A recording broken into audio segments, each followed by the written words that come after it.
hear what you saying, what you think. All My right, that's nigga, what I'm saying. I want to It's see just, you it's just, talking to you. okay, cool. That's what's up. Now, see what I'm saying? I shout out to you, bro. At least you have the interest in seeing something like that, even though you know what the outcome might be. I'm just saying, with successful rate when it comes to Blake Cousins and Virgil Ortiz, we will never know when it comes to the other guys on the panel. Okay. Okay. All right. Pass the mic, nigga. The floor is yours. The floor is yours. The floor is yours, bro. Yeah, whoever got the floor, please please do Now, not Blair talk Cosby about reckless coming forward. that He don't really got the much head corn movement on a coming forward, but at the fucking same time, though, cob. all Corn right, on a fucking here we cob. We go. ain't See what I'm talking saying? They about get to no those rhetoric. vegetables. Y'all want to downplay Cosby, We talk ain't all that talking about tough no talk, nothing woo, dead in and the all that other shit, water. We right? ain't I talking understand. about I no. get the joke. I get the jokes. But guess what, though? You know his skill set very unique. You just have to acknowledge that. If he perfected that, bro, he gonna be a fucking problem. Nobody Stop you playing. talking about Shit. perfecting anything, man. What the fuck you talking about, You man? put Blair Cosby in the right situation, bro, and get his shit down. Bro, don't you know he got unique certain type of movement to him like the Andrade, but here's the difference. Andrade got more superior skill set My than the nigga, Cosby, but the you moves. always But off. we know I know Boo you Boo. didn't just We Corn put know on a Boo Boo cob Andrade has need in to be a awkward there. angles, bro. 35. We know He Boo need Boo to has go to awkward angles, just motherfucking like Cosby has 35. awkward angles. And we know this. And the difference is, we know the difference is, we know the difference when it comes to Boo Boo and Cosby. A big ass difference. We got 9 other people on the panel that want to Perfect your talk. style, bro. Right? If somebody else go. Go ahead, y'all. Somebody else has something to say? What up, Well, Ohio? What's good, bro? Talk to me, what's good? No, Talk to me, with the Virgil Ortiz fight, man, one thing that I always said too, you know, he still got things he need to work on, but he's a great fighter. That's why I liked the Rashidi Ellis fight for him. Rashidi would have definitely gave Virgil some problems. He's fast. He's definitely elusive. That style would definitely give him problems, man. But he's definitely. Some people say, is he ready for a Terence Crawford and Errol Spence? They both I is give him. just I dogs. can. I can give him if he's gonna fight against Errol and Crawford. I can only give him like 40% shot. Yeah, but he's Just still good. He's 40%. still good, man. He's still good offensively. I just think it's the defense that bothers me with him. He's so green and he just take off on you. And we love seeing that in the young fighters, but we also want to see them develop defense and take their time because you can definitely walk him into shots when you hit him and get him a little upset and green, man. He ready to really bring it to you. So I love that dog in Virgil. He's a dog. He's definitely a dog. But you can definitely capitalize on his aggression. And McKenzie was doing that. He just couldn't pop. You know, he was walking Ortiz in some great shots. He just couldn't pop and put it together. But overall, I think Crawford and Earl is just too much for him right now. But he still does he deserve a fight? I think he does. I think he's up there with these guys Hell who can get no. a fight. Because no, according to the I rankings, mean, when you he look at won him, in 3 different sanction bodies. when you look at All that him, says, what he said is, I'm not ready for Crawford. That means that this unification need to happen. TC and Errol need to fight. Fuck oh the yeah, rest of these absolutely. niggas. These niggas ain't ready. No, None of them is ready. I think, but Not here's my on thing. this level. Here's my thing. The sanctioning bodies, their job was to still get these guys to fights. That's always been their job. Was Lubin ready against Charlo? I don't think that fight probably play out the same way if they fought again, but he got cracked in the first round. It happens. It's boxing. Yeah. Most people didn't think he was ready, but he still was mandatory. Do we think Tim Kazu is ready for Jamel based on his resume? Come on, we got to keep it Hell consistent. no. We got to keep it consistent. Do we think Tim Kazu is ready based on his resume? Absolutely not. Nope. But the fight. They might find in Australia.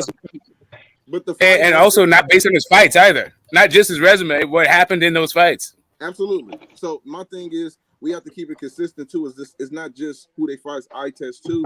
So again, some of these guys still got to get a shot. How is it that it's okay for Dominique Wade to get a shot with Triple G?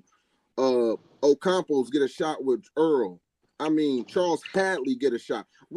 Come on, guys. Like, y'all can't tell me that Virgil can't get a shot. Come on. He can get a shot. You can get a shot. Let's say Virgil gets a shot and fights Crawford, bro. If Virgil lose, Virgil needs to learn a lesson. There's levels into this shit. No, I get it. My thing is who. Yeah, just give him a shot. Just give the boy a shot. Yeah, I agree with you right there, Ohio. Yeah, because that's all I'm saying, guys. I think we look from the eye test. We know that Virgil know that already. That's why he said I don't want to fight him. Yeah, so again, this is more of an appeal to Oscar De La Hoya because I don't think Oscar De La Hoya is the one that is trying to give him a shot. Like I think he would like to develop his guys and put them in the right fights at the right time, not just like rush them because it's like, hey, you're in shot striking distance. Like I think he's going to be there for a while. with the Golden Boy, he's gonna get a shot. He's gonna be able to be bodies and all that shit. Out of his three boys, out of Ryan, Munguia, and Virgil, out of his three baby boys, I think Munguia is ready. Out of those two. Yeah, but you saw he has a training wheels on Munguia too. He wouldn't let him fight Charlo for the belt. Yeah, and put him in with some like I'm saying, Smoke. Like I'm saying, Smoke. I know, but like I'm saying, I think Munguia is ready. That's my. Did you see the guy that he fought? Did you see that fight? Jim Kelly. Yeah, bro. You see the Jim Kelly fight? Well, you see Jamal when he fought Montiel, bro. You ain't think Jamal had a bad performance against Montiel? Yeah, but I think Montiel would beat. I think Montiel is a good fight for fucking Munguia, actually. He already knocked him out. He already beat him. Already knocked him out. Munguia already beat him. He knocked his ass out. Yeah, he did. Yeah, he knocked him out in 2 rounds. So, like I'm saying, Smoke, in my motherfucking opinion, like my fucking opinion, Munguia is ready for Jamal and for Andrade. That's what I'm saying. I'm just saying that Montiel that showed up against Charlo, I think gives fucking Munguia. I didn't see it. Obviously, I haven't seen Munguia fight. Hell no, you think Montiel will give up? Man, dog, you tripping, bro. I do. The one that showed up against Hey, listen. All I'm saying to you is what I'm seeing from Oscar is that I got respect for you, bro. You're an OG. I respect you, bro. I'm not trying to die on this hill with you. Like all I'm about the fucking Montiel versus Munguia. Cool, whatever. My whole point is Oscar isn't believing in his talent like you believe in his talent. He doesn't think he's ready for him. That's really the only Nah. What fucked up right there, bro? Because that son of a bitch, he wanted to fucking he wanted to get out this zone and Showtime together. It makes sense of money. That was the bullshit shit that Oscar De La Hoya and Golden Boy did. Yeah. But sometimes I gotta blame the motherfucking fighters like Munguia. He should have pushed Oscar, hey motherfucker, you fucking up this fight for me. And let me agree with you. And then Oscar might put his ass on the shelf. That's the problem, though. Because Canelo did the same thing to Oscar. When Oscar told him not to fight Laura, Canelo said, no, I'm fighting Laura. And ain't nothing you can do about it. And it's actually televised what Oscar saying he told him not to take the fight. So Oscar, sometimes these fighters can tell these promoters, no, I want the fight. How many should have really did that? Somebody has to step up and tell them, like, no. Exactly, bro. Because I'm just speaking my motherfucking facts, not fucking opinions and shit. I don't like opinions. I'm fucking saying my fucking facts about this shit. The fighters need to push that shit. I'm just saying. Munguia should have the balls. Hey, pendejo, give me that fucking fight. Pendejo means dumbass in Spanish, in English. He should have shown that shit to that motherfucker. Yeah, I think it was a good fight. They both needed each other. And like he said, that Oscar has been having the training wheels on him. I think, like I said, when you matching them and moving them up, Virgil, he beat Maurice Herrera, who was towards the end of his career. You know, he stopped him. And, you know, a guy who didn't have power. I knew once that fight was made. What's that? He's also got Zerto. We forget bad. Zerto. Nah, excuse me. My daughter's doing something bad. I'll tell her no. You know, go ahead. But I knew that he was pretty much on his way out. And then he fought Kovalevskis, which is a puncher. I wanted to see how Virgil looked against punchers. I don't care what nobody said about the skill set. I wanted to see how he looked with a guy who can actually crack. This is the same. This is the same way I looked at Triple G when he fought Curtis Stevenson, who can crack. When that fight was over with, I said, this man has a chin. I didn't think nobody stopping Triple G when after that fight took place, because he faced a guy who I knew can crack. And it's been consistent since over the years that Triple G has really got an iron chin. But anyway, Virgil showed me that with a puncher. Now he's fighting another guy who wasn't punched, but actually can box a little bit. Like I said, McKenzie he's not the top tier. He's one of the ranked guys up there, but he wasn't a guy that really posed a real threat to him because of his punching power. But he did give him different angles. He hit him with 1-2s, walked him into different shots. But Virgil, like I said, he stayed with the game plan, started going to the body later on, slowed him down, and got him out of there. So as looking at the fighter as he progressed over these fights, I like what I see. But I don't know what other fight do I need to see him in to say, okay, is he ready for a title shot now? You know what I mean? I think he should be right there, legitimately there, based on the mandatories we had in boxing history. You know what I'm saying? So that's what so like really, man, like what the fuck is the weather like in Ohio? You got the fucking Serengeti cap on? Like what the hell's going on? Oh yeah. No, I usually wear my hat all the time when I talk boxing, but sometimes I don't have it on. But this is my rating hat, man. I didn't have this for years, man. It started back in probably about 2014. So everywhere I go, people notice the hat, man. They're gonna definitely pay attention to it. Don't be surprised if you see Montana Love walking out with it, because he's been talking about wanting to wear the hat too, representing. So it's a little swag, man. Just trying to be different. That's all. Yeah, I hear you. No, but it's not just so. I think it's maybe he'll push Zerto. I think he'll push Zerto faster than he pushes those other guys. He hasn't had Zerto very long, but I feel like if Bebo accept the fucking fight. But yo, you got to give Oscar a little. Oscar's not really that kind of guy where he holds back fires like the other promoters. He's not really like that. What really held him back is that the bag, like the financial, like the zone say, yo, we want to be a part of the fucking fight. You see what I'm saying? Yeah, you can market and do business with the other net, but we want to be a part of it too. And if the other side's like, no, you see what I'm saying? He got to pull back. You see what I'm saying? He got to pull back. The only time I saw Oscar, oh my bad, brother. No, go ahead. Yeah, I'm trying to understand. I'm trying to understand what he's trying The only to say. time I saw, the only times I saw De La Hoya doing like promotionals with other, making fights with other promotions. When Jojo fought, what's his name, Gary Russell, that's one. When Linares fought against Loma, that was two. Those two fights. Who else? And if I can think of who other fight that he went co-promote. that would be that'd be Danny Jacobs. Did you say that one?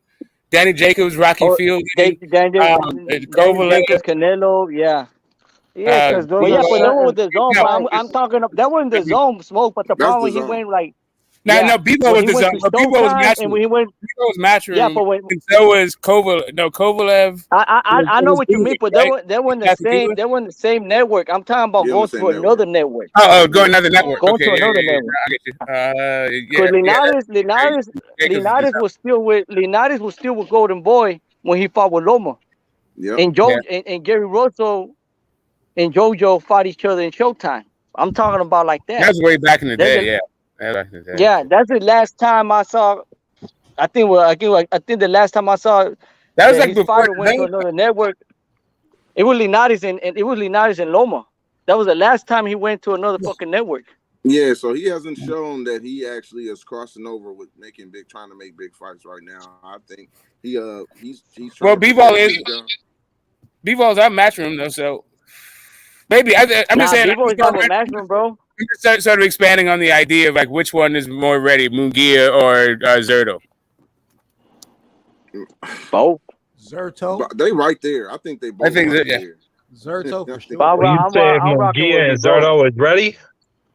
After Golden Boy property, right? Well, I mean, both of them been world champions. Does anybody have Munguia? They got 100 fucking wins amongst each other. Them two fighters alone got 100 fucking wins amongst each other. That's crazy. Man, hell no, that can't be true. What? One got 40 something. One got damn near 50. Yeah, right? Nah, he got 45, bro. He got 45. I think Zurdo got 45, 44 wins. Who got 45? Zurdo in the high 40s as far as wins, no losses. I checked Zurdo's record. He was like 41-0, and that's the last time I remember. 44-0. Slam on him though. He's 44, you no, if I'm not mistaken. So many bus drivers and tamale fucking vendors and shit. You can fight so many. Easy He fought Arthur Abraham. He fought Jesse Hart. Yeah, he did fight Jesse. He fought Angulo. You know, Sullivan Barrera. You know what I'm saying? Oh, you talking about Laura? No, I'm talking about Zurdo. And he fought Vlasov. He beat the nigga Vlasov. That nigga who probably beat Joe Smith. He got a couple names on his resume. Yeah. He's solid. But I think that also goes to show you if you can win over 45 fights and still not be promoted, and people still don't know who you are. The hardcore know Zoro. You know, we know him, but a lot of people on the outside don't know who he is. That's horrible. That's really, really horrible, man. Well, if But he that's beat how Bivol, that's we how don't it's know Ohio, who supposed to if he he is. be. beats Bivol Yeah, and we really don't avenges know the who he is at Mexican that point. people, Whew. Yeah, it would be no time for him. They'll Too band bad he ain't around gonna him. beat Bivol. Yeah, the thing is, you know, the one time if I did talk about like let's go out the comfort zone, I got this, I can beat him. That was when Canelo fought Lara, and it took every bit of Oscar's influence to make sure that turned out right for Golden Boy. Yeah, because he definitely didn't want that fight. It was Canelo who pushed that really, really. And I think, and I said this on the panel before, that's when Oscar got the power back over Canelo was saying, see, I've been in this game. I know what it is when it comes to matchmaking and certain styles. Let me help you push your career where it needs to be. I know what type of styles that fit you. I know what stuff you need to work on. Let me control it. And those type of fights, it makes fighters pay attention and be like, you know what, you're probably right. You know, you got to listen Yeah, sometimes. I guess he forgot because he let fucking Eddie Hearn lead him to Bivol. No, you know, but listen, I felt like Canelo got better. I don't know about y'all, but I felt like he got better facing certain guys that was elusive. I know y'all don't think Caleb Plant as much. I think Caleb Plant, Billy Joe, and he also was sparring Rashidi Ellis, who's a good boxer, elusive guy, to give you different angles. So Them niggas is rubbish. So Rashidi Ellis, Rashidi Ellis.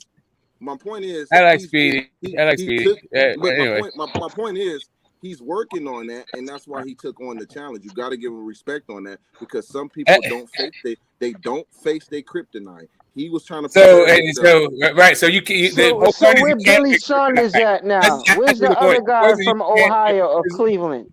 Where he at? Benavidez. Where he at? Who's the dude that? No, the American, the IBF, the former IBF champion that Canelo beat. He from that region where Caleb Plant ain't from Nashville. Hey, Caleb Plant from Tennessee, bro. You tripping, my dog. fault. Yep.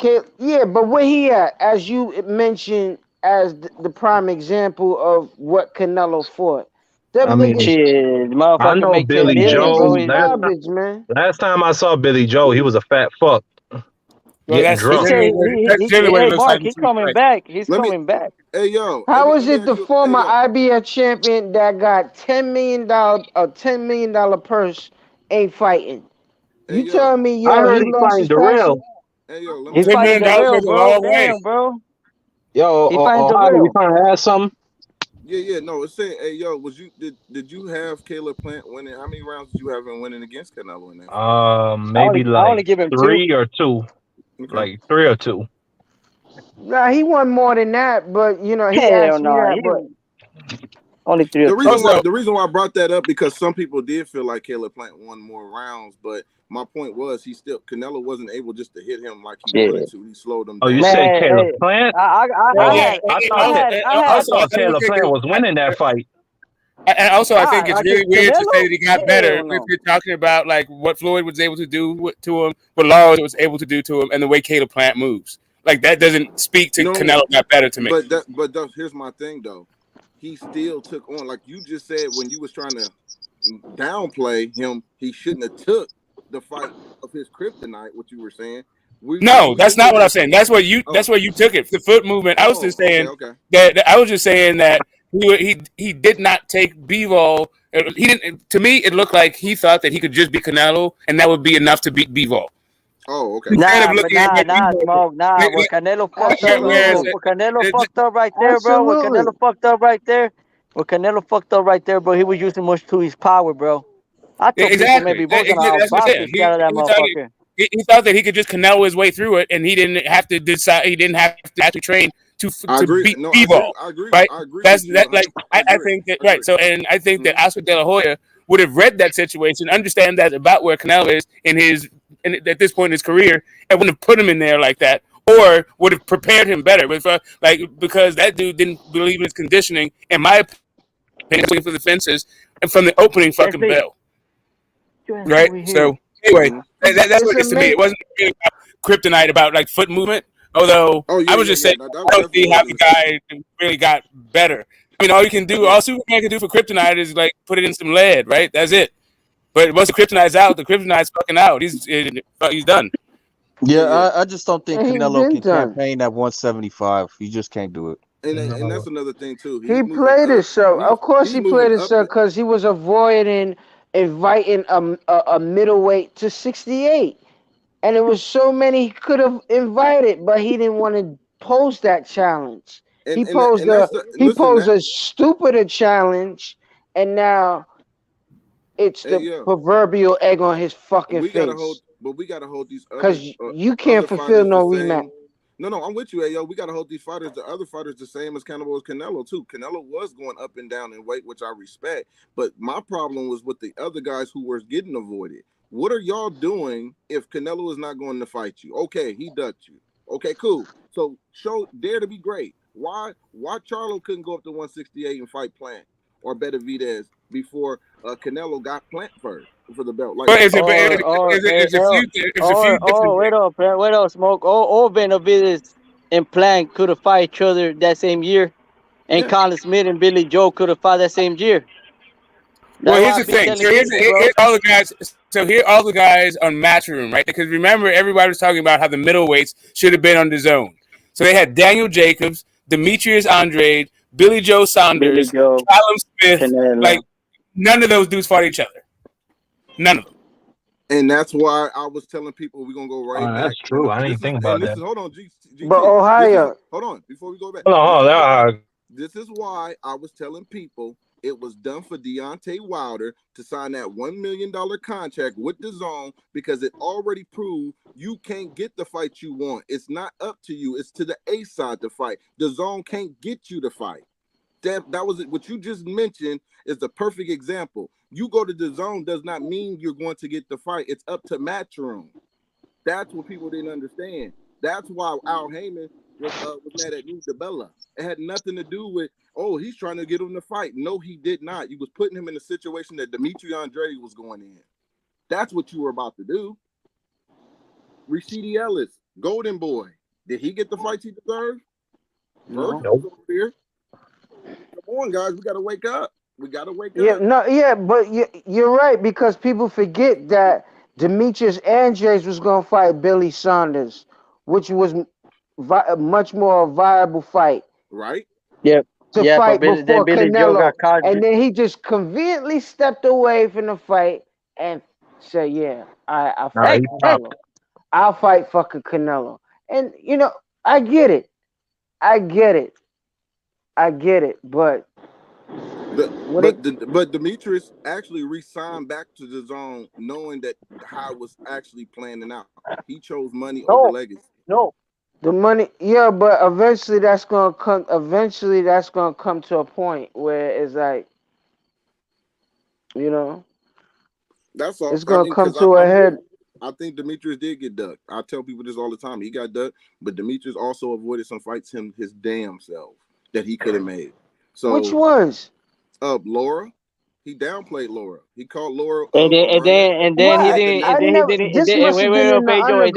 side with Jamel, bro. And then he didn't sign the fight against Jamel. That's another fucking fight. Hold on. Yeah, that's another fight. Andrade didn't sign the contract. Ever negotiated? They were negotiating, bro. Jamel even said in that motherfucker pull out. They was signed. We already had everything ready for his dumb ass. No. I'm talking about Lara. When is it that Demetrius Andrade had Lara problems? This was a while. You can look it up on YouTube. He was this is when Laura was one of the top 154 pounders before he got the Canelo fight. They was having Demetrius and Laura, and this is, you can go look at this interview yourself. He not only didn't answer he not only didn't answer the question. They asked him what the fight about Laura. He went into talking about the amateur fight that they had and how boring it was, where he beat him in the amateurs. Laura beat him in the amateurs, and he got the tape at home and this and this and I'm like, what that got to do with the fight? Is you going to fight him? He said it's the networks. Do the networks want to put up the money for it? He's boring. All he does is run around the ring. Don't nobody want to see that. And I thought this was funny for him saying that because Canelo said the same exact thing to Demetrius at the press conference. If that ain't karma, I don't know what is. Hey, bro, let me ask you Ohio real quick. You think Daniel Jacobs and Hugo is long overdue matchup? Is they gonna fight next? Is that what You you're said saying? at 54. No, You I'm said saying 54. at some point in their career, you know, time frame of things. You spoke on time frame of things, right? So Boo Boo and Jacob, and you He know going. Jacob, Yeah, Jacobs, I don't mind and we seeing know that fight. Jacobs took lighter touches and also need to run back fights as well. You hear me? I would like to see the fight, but I don't know. It's like it lost a little fire because of Daniel's last two performances, man. Like he needs somebody. I mean, I'm saying that matchup. Period. You know what I mean? Dude, you said should they match him up? Period, regardless of how we feel. Is that what you're saying? Boxing fans talk regardless. You hear me? Yeah. Yeah. I mean, he needs something. He's not. Is Danny a free agent? Because he's not with Matchroom no more. Eddie let him go. Would that be considered a step up fight for Boo Boo? You look at that's crazy. His best win is what, Vanes Monterosian or really Nelson. You tell me. I think that's a step up. Okay. I mean, I hear you on that. man, bro. It sucks for Andrade how the weight situation is, bro. But sometimes he has to put it for himself too, bro. He has to blame himself too for that spot too. Yep. I'm just saying. But like I'm saying, bro, I don't know what the hell's gonna happen with him against Parker. Supposedly the fight was gonna be like in August 30. They haven't say shit. You talking about Parker? Who? That was gonna be a good fight for Andrade versus Parker because Parker's a fucking. No, that was a good fight for Parker. Right now, as we speak, Demetrius Andres is the number one. It was gonna be a good fight for both of them, bro. It was gonna be a good fight for both of them. Not for Parker or for Andrade. It was for both of them. For both of them. Not for Parker and Andrade. For both of them. It was gonna be a good fight for both of them guys. See, with Demetrius, I don't like the fact that he's in a situation where if he does take on tough fights, it's from people that hardcores know, but not the majority of the casuals. So he'll take on these mandatories or these hard challenges, but again, he's not going to get the respect because he's beating these guys that haven't really been proven, you know, on the elite level as much. So, you know, he's in a bad situation when it comes to that because he's not going to get credit. That's the reason why he was asking for Chris Eubanks, begging him to take the fight with him. I hate seeing him in this situation, but he should have signed with PBC. But he don't. I think it has to me personally. He should have. Yeah, he has something happen when that Charlo, when he walked out of that contract, the way he did it, I think that pissed Al off. The only way that fight can happen now is Jamal convince Al, look, I need him just as much as he need me. We need each other. Who is Jamal gonna fight? We gotta understand, without mentioning Canelo's name, where are y'all big fights? And that's why I challenged them. Everybody kept talking about what Canelo ducking is when Canelo fighting whoever he fight, but what are y'all doing? That's a fact, because that's a big fight. Can y'all make a big fight without mentioning Canelo's name? I challenge all three of y'all. But I think, you know, what's opposing with PBC is that Al Heyman got them 360 deals, my nigga, and anybody that understands that is like, that's damn near a lifetime deal, like, you know, all in your shit. You know what I mean? He got some deals, but that's my thing. I think Jamal is the same as with Demetrius Andrade. They're getting paid good money. Jamal is content. I don't care what nobody say. He is content with fighting a Brian Adams, He is okay. When they ask him, Mike Tyson should never have to force you to say some names at the top. Come on, man. He got exposed. Come on, man. And he's so, you a celeb, you a B celebrity and you don't know that? You about to be exposed? Like, you need to let your balls hang? Like, you sit next to fucking Mike. So, man, like, Danny Jacobs walked up on that boy and he looked like he saw a ghost. I'm trying to tell y'all, body language is everything to me. I pay attention. And it was more respect. And it's like, dude, you can't be so content. So his career, and he's with Al Heyman. That's what I tell people all the time. Jamal is with Al Heyman, making great money, and sometimes that can be your kryptonite too. When you become content, he should be fighting in big fights. He should be telling Al, "Look, we got to make something happen. Let me go to the zone, something." But no, that's not how that goes. I know, but that's my thing. Look at what Devin couldn't get the fight. He had to leave Eddie Hearn Matchroom to go sign a deal with Top Rank to get the fights. Now he can fight Lomo. Now that he got the Cambosos, he can fight Lomo. Devin ain't fighting no Tank right now when he on the 3-fight contract with Top Rank. Cause it's no comparison. He got his T levels is on fleek. Charlo, he's just like he's ready for that beer gut. Like he want to lay down on the couch, FaceTime. You see what I'm saying? Like it's hard to get a fighter up like that when he's making great money already, and try to say he's okay with not having a fight for undisputed. Not unifying and not trying. He's not, man. He's okay, and my thing is, if that's what you want to do, cool. But don't sit here and say these guys don't want to do this. They don't want to do this. When yet you ain't even calling out guys. You ain't even trying to make these fights. You ain't go to 168 and try to fight Caleb Plant or any. You just not showing no effort at all. You know how, but Ohio Run Boxing, this motherfucker has been the option C for Canelo, so he know he's been that motherfucking close to have himself prepared. That's my to point. Step in. If you can't get the Canelo fight, show me you can make a bigger fight without mentioning Canelo. Like Canelo can't fight everybody. Everybody needs to Canelo? forget it. All those motherfuckers need to forget about Chucky looking motherfucker, bro. Everybody trying to get a Twinkie. Everybody trying to get a Canelo Twinkie. Canelo. Nah, bro. They want to go to the Willy Wonka factory, bro. They want to get that big ass chocolate bar. Hey, I always look at it like this. Look, I'll rock with Canelo, bro. I'll rock with Canelo. But the problem is they need to stop forgetting about that motherfucker. Like, for real. He lost. Forget about that motherfucker. People talk about him comparing Jamal need to fight. I said Canelo is lost. Man, Canelo is a fucking sinkhole in the middle of the city. He's a fucking sinkhole. What are you talking about, man? That's how big he is. He lose and they still talking about. I'm not a fan. He got 68. I respect him. Him and Triple G got 68. Not just him and Triple G got 68 now. So whoever win is still gonna be an annoying motherfucker. Like, yo, what the fuck what you did lately? Like, what you really, what I mean? Nah, you wrong right there, brother. Yo, Triple G. I heard somebody earlier said that. Oh, Triple G fought, Curtis Stevenson, and all that. And then after that, who else? Ain't nobody. And whoever and he said, the person said that Triple G has never been hurt, which has not been true. No, a real puncher like Kell Brook.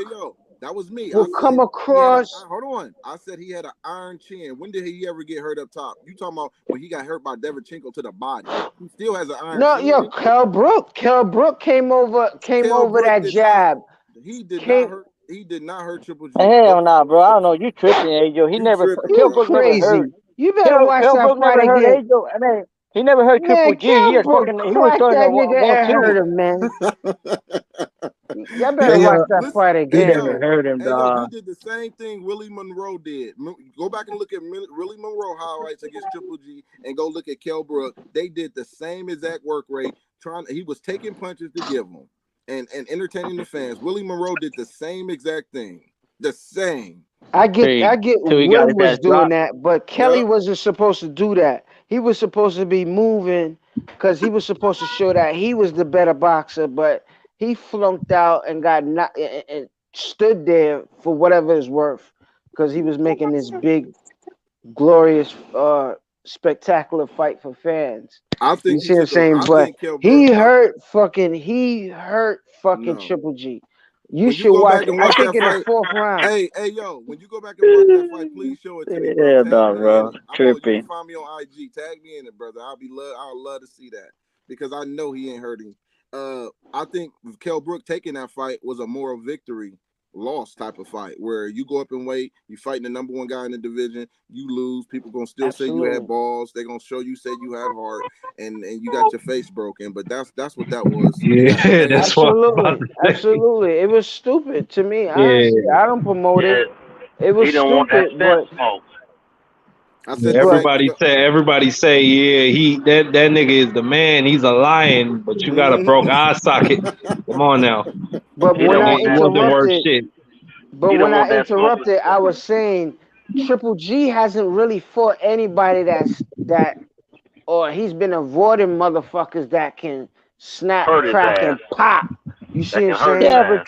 That can fucking hurt him. Come across him. Guys, come on, who at 160 Shit, that Danny can crack Jacobs can't hurt nobody, man. come on, man. Well, I Don't thought that nobody was supposed to be Canelo. Canelo's supposed to be the one Man, that that can nigga's crack not and no knock Triple punch. G Man, out. come on, man. Stop it.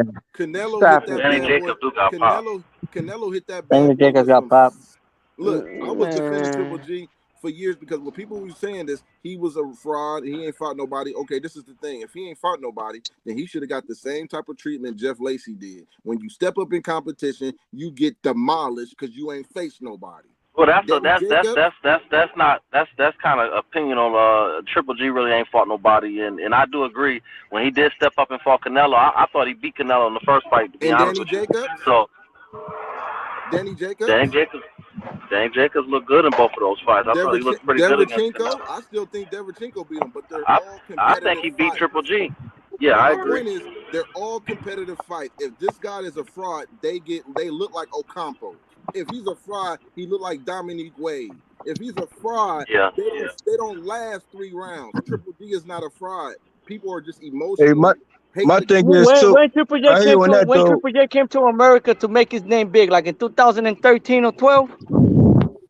Yeah, I think it was. That's a good one. I don't know. It might have been 2012. Might have been Okay, 2012, 2011. around that time, I mean, and around that time, who was middleweight? Like Keith Chocolate, Andy Lee. Who was middleweight champion around that time? It was Peter Quill. I think Peter Quillen was up there. He was up there. Then you had who else at the Andy Lee. Andy Lee. You gotta. Yeah, nobody You had fuck with this guy. Man, what's his name? Man, it's a couple of them, but I never. Sergio Martinez. And I'm gonna tell you exactly what it was. People was mad how top rank or how they was promoting Triple G, how they was HBO. That HBO, how they were. Oh, I get it. It rubbed people the wrong way. They done put this man in the top 25, and he ain't even did really nothing. I get it. I understand that. But at the end of the day, you're not going to tell me he's not a top 3 middleweight. You're just not going to tell me that. You're not going to tell me that. I'm gonna put him top 5, bro. I gotta put Hagler, Hopkins, No. Carlos Monzon. I'm talking about in this era. I'm not talking about all time. All time. All right. My bad. I'm talking about in this era and generation of him fighting now. People were trying to say he's not even top 5 because of how HBO was promoting him, and I disagree. I get it. They're overdoing it. Don't get me wrong, but you can't tell me that this guy cannot punch. He's not a puncher. He don't have an iron chin. You're not going to tell me that. There's not one person at 160 that hits him and buckle him. Maybe to the body. I don't know about. I think if Charlo connects him, I think if Charlo hit him in the chin, I think he's gonna buckle his ass. Absolutely not. Charlo couldn't even do Monte Teo like that. I mean, he did buckle. He did buckle. And Adams, bro. And Adams. Adams, bro, was fucking ducking all those punches, bro. He put too much energy in the fight trying to finish him off. So I ain't gonna say that Charlo can't buckle him. I mean, Adams is a solid fighter. Injuries was always that nigga's problem. It would have been a good fight, but I don't think he could hurt Triple G like that. I actually favored Triple G back in the day. I'm gonna tell y'all, I favored him at 154. If he would have dropped the 150 lower, go up to 160, he would have been able to cut the ring off and shut Lower down. I don't care nobody for that. He would have chopped that tree down. Brother, Charlo has got people doing the rain dance with jabs, brother. So hold on. Here's my thing though. See, I'm glad you said that. But have they faced punchers? So you can't compare Charlo hitting J-Raw and all this. They have to face a puncher first in order for you to give them iron chin status. Danny Garcia, where did he get his iron chin status? Listen to this, brother. People flesh and blood. Brother, people flesh and blood. We human. We just saying that earlier. Listen, we get caught up sometimes so much trying to be political. We forget these flesh and blood. Motherfucker got power, they got power. So I'm just saying, I'm not gonna say who will win and who won't win. I'm not gonna go there. I'm not gonna discredit Triple G saying he's not top. I'm not saying that. But you said won't nobody buckle him. I beg to differ. Charlo catch him, he gonna buckle his ass. But my thing is this. I'll say vice versa as well. I said the same thing about Yo, nobody's mentioned anybody that he Hold on. fought that can crack. Hey, Ohio. Hold on, let me finish. Danny Garcia, we said he had an iron chin. Did he fight Lucas Matisse, who can punch? He knocked his mouthpiece out. You said Danny Jacobs got an iron chin? Hold on. No, we're talking about Danny Garcia. Hey, Ohio, you gotta bring your mic up, man, because I hear you keep getting cut off, man. This shit is ridiculous. Can you hear me? Yeah, but like your audio is low. Okay. No, I can hear him good. But my point was Danny Garcia got his iron chin status when you face a puncher. I cannot give you credit if you face 12 Paul Malignaggi's on your box red and say this man got a chin. Come on, guys. We got to make who do we sense say? of it. Who do we say had a chin? You talking about? Let me get to where I'm going. He's talking about Charlo. I said Triple G has a chin. Now he said Charlo can probably crack that. And he started to name Julius Williams. I said these guys. I didn't name him. Hold on. But here's my thing. When he was talking about Charlo crack people, who have they faced that was a puncher for we to sit there and say, well, he faced Triple G and then Charlo dropped him, but Triple G couldn't drop him. But brother, guess what? I didn't name no names, and I didn't try to make a hypothetical concept of it. I said the man can crack. Now, all right, and that's just period. So that was just my opinion. When you said can't nobody buckle him at 160, I said I beg to differ. I believe Charlo can buckle his ass. That's what I said. Yeah. Okay. Yeah, because age. Right now, yes, Charlo can fuck with his ass because age is already showing for Triple G. But if Triple G was like 35 or 34, I think Triple G will crack Charlo. It don't matter. He had that opportunity. It don't matter. Oh my God, bro! It doesn't. Nah, when Jamal had the opportunity, bro? When? Tell me when. He had the opportunity. He had the fucking opportunity. They don't have confidence in Triple G. I felt his team was moving Triple G a certain way. I think Triple G will fight anybody. It was his team who felt like let's go this route. I don't know why he fights. Nah, what's happened in Ohio, bro? They were just chasing Canelo, bro. That's true too. That's true too. I mean, he waited and he got it. You got to keep in mind though that Plant, Plant, he's like one fight away and actually earning his way, quote unquote, to get to a Canelo. You know what I mean? And I feel as though, Clarence course with Andrade and Plant. If we want to talk about moving up and moving down type talks, you know what I'm saying? That right there would have been a fight to get to a Canelo situation, you know what I mean? But, I still say that matchups is still happening.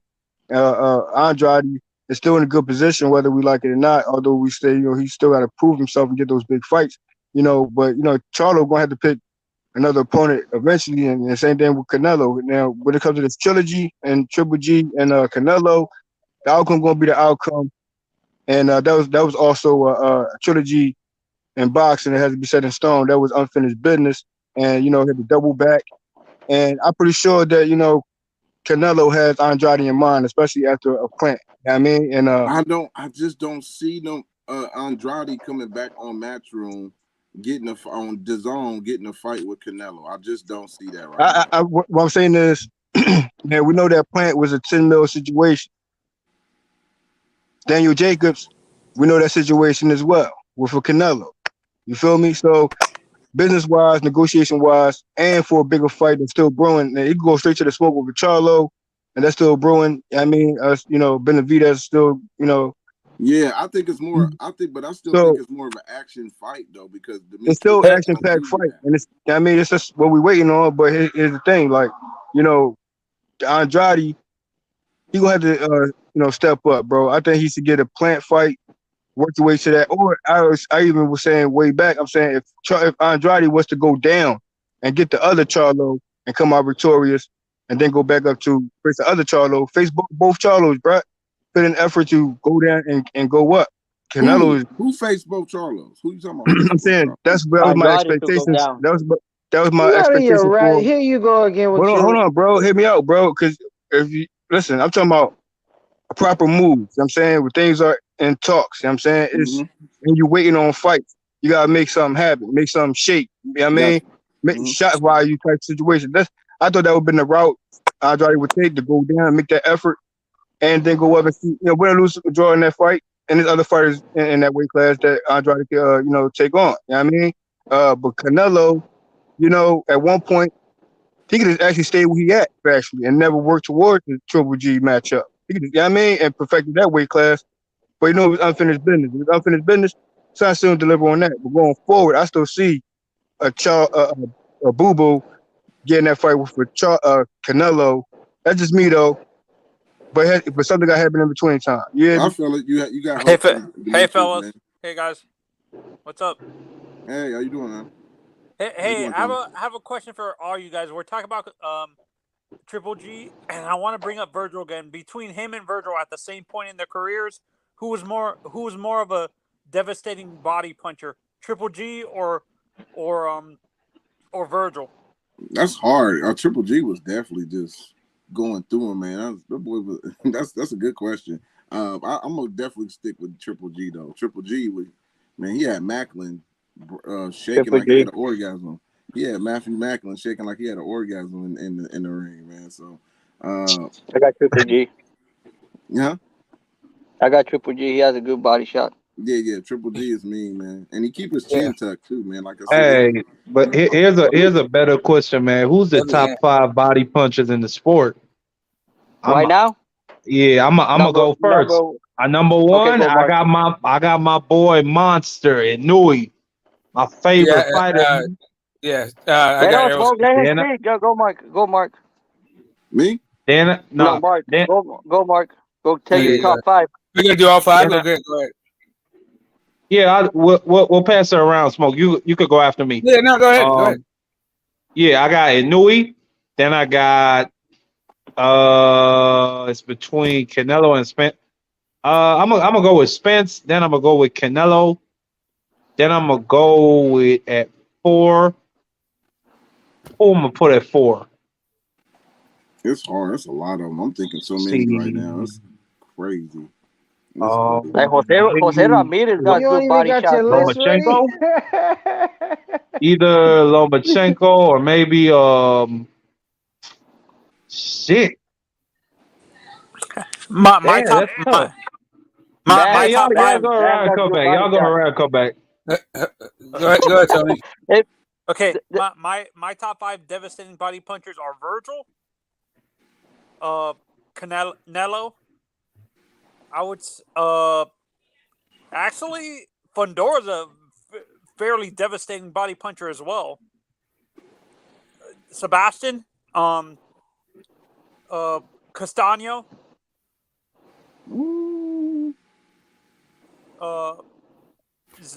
He's rare, bro. He's rare. There's not a lot of fucking fighters. Only 3 fucking fighters. What Mark said, bro. Just Inoue, Canelo, and fucking Errol. Those are 3 fucking fighters that get with body shots.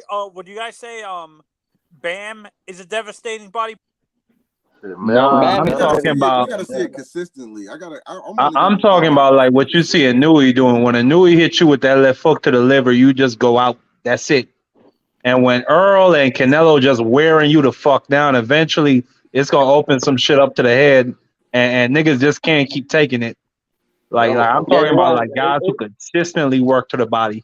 It's there's only those 3 guys, Mark. It's only those 3 guys are the best fucking body punchers right now. No, I don't. I disagree. But like at the elite level, there's so many body punchers. I got 2 in Ohio.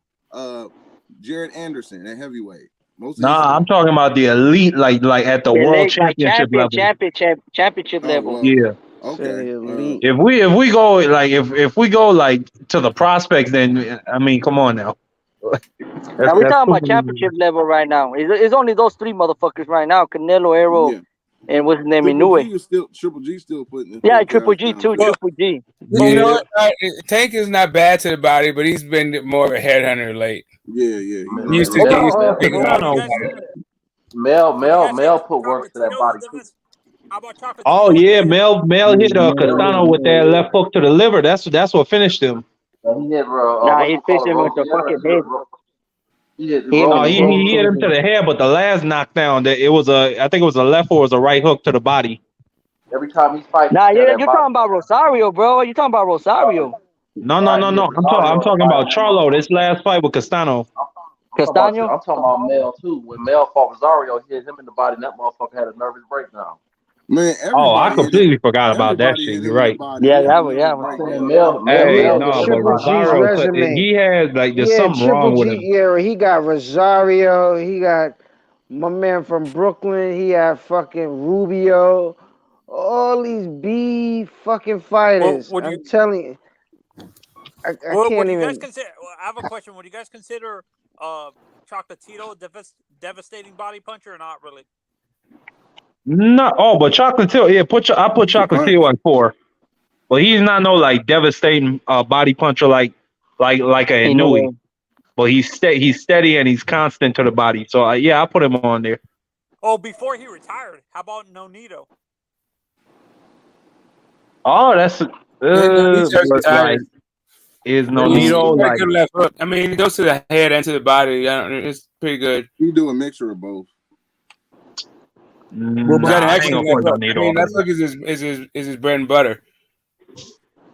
He knocked out what's his name to the body, but like nah, I Terence wouldn't put Crawford. Nonito. Terence Crawford, right? Yeah, you can put both on there. I mean, no, it's been a long time though. I mean, that Ndongo one has been a while ago. Yeah, How about Navarrete and Mauricio Lara? Navarrete and Mauricio Lara. Navarrete really do good work to the body though?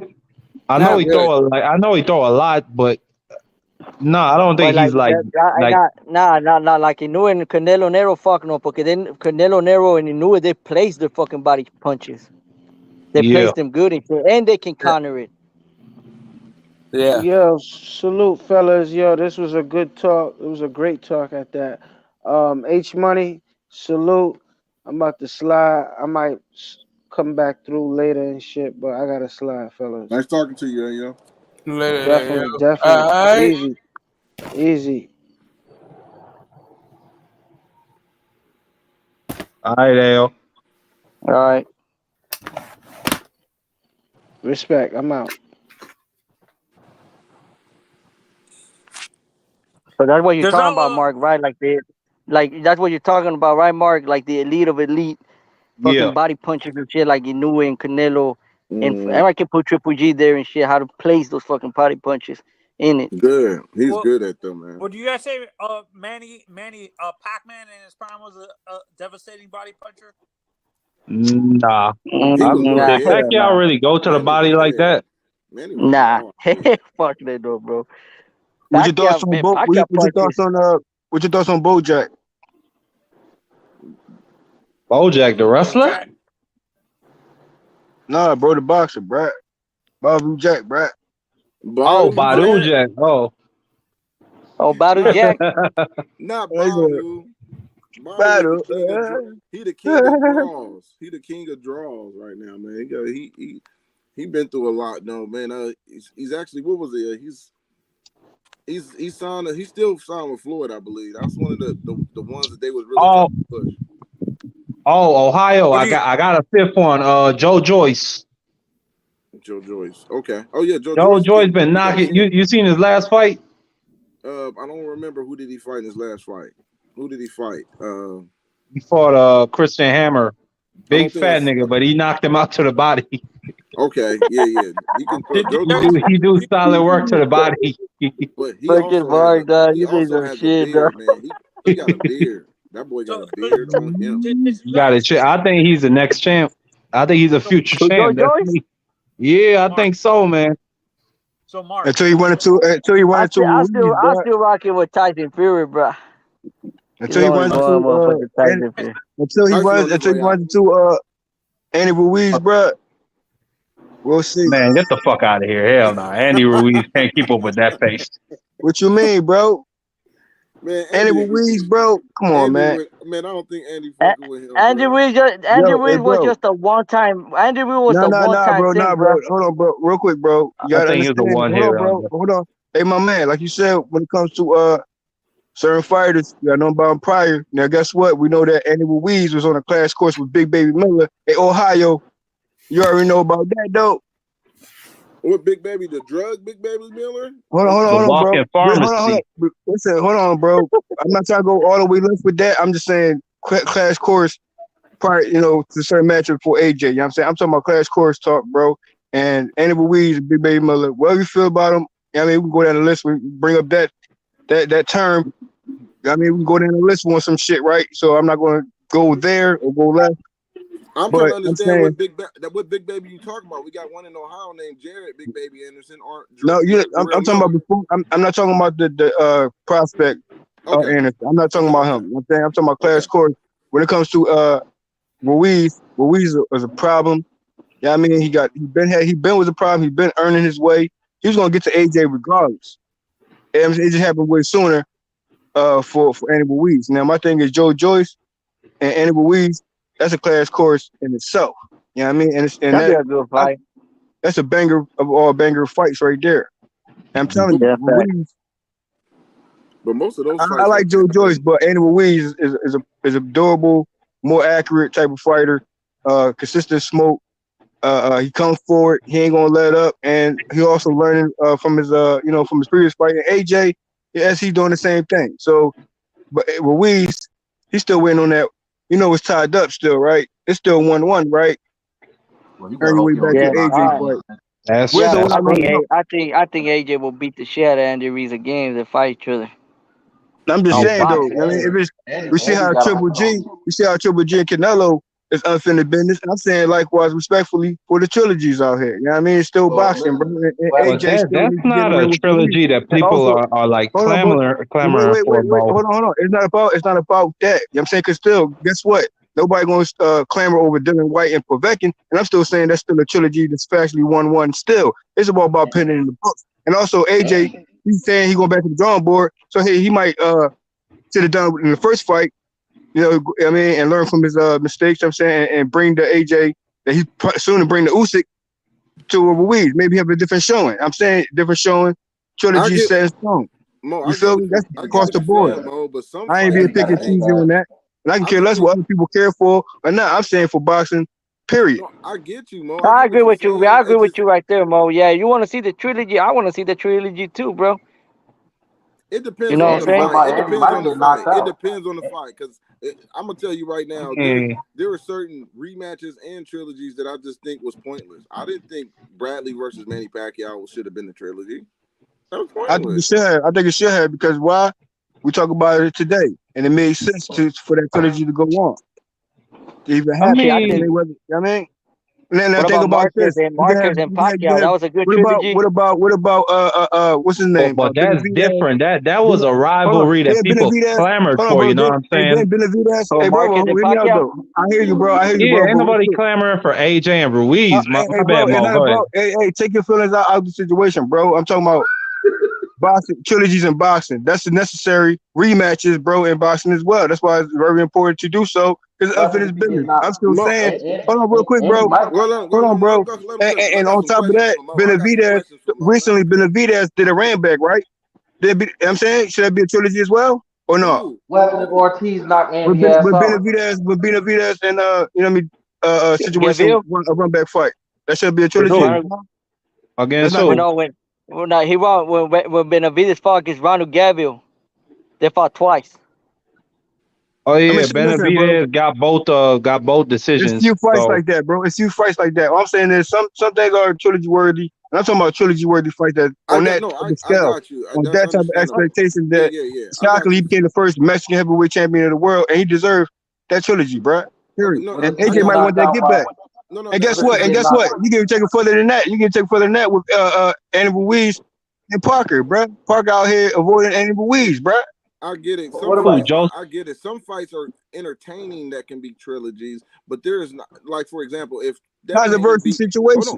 Devin Haney beat Kevin Bosos in the same fashion he did, you mean to tell me it should be a trilogy? No, hit me up, bro. It's all about the fashion that you That's what I'm saying. And your opponent. It's all about that. Now listen, hear me out. Devin Haney, here's the reason why it's a rematch. Now it got potential to be a shockingly trilogy. Just like how we know how Povetkin and Dylan White fight was going to go. They think Dylan White was going to watch Povetkin. And I said from way back, I said if that fight would have happened way early on, I still would have had Povetkin. Because Povetkin has more of a skill set, overall skill set than Dylan White. Now Dylan White got that victory because he was being reckless, and Povetkin just got caught slipping. But Povetkin has Povetkin all around skill set, bro, is way superior by far early on Povetkin too at that, and you know what I mean, for Dylan White. No offense to Dylan White skill set, bro, but yeah, I mean both times I had Povetkin, but shockingly, he was reckless and got the win.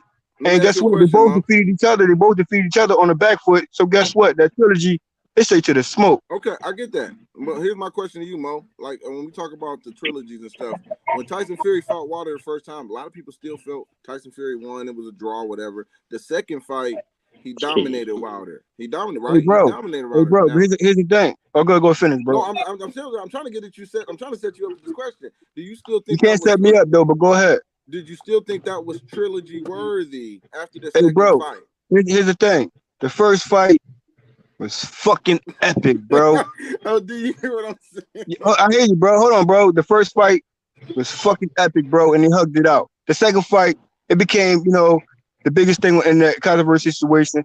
You know what I mean? Like I said, even Miguel Cotto and Margarito had to run back. Yeah, you feel me, bro? So respectfully to the sport, I'm saying it was still worthy, high level, surpassing other fights, previous fights.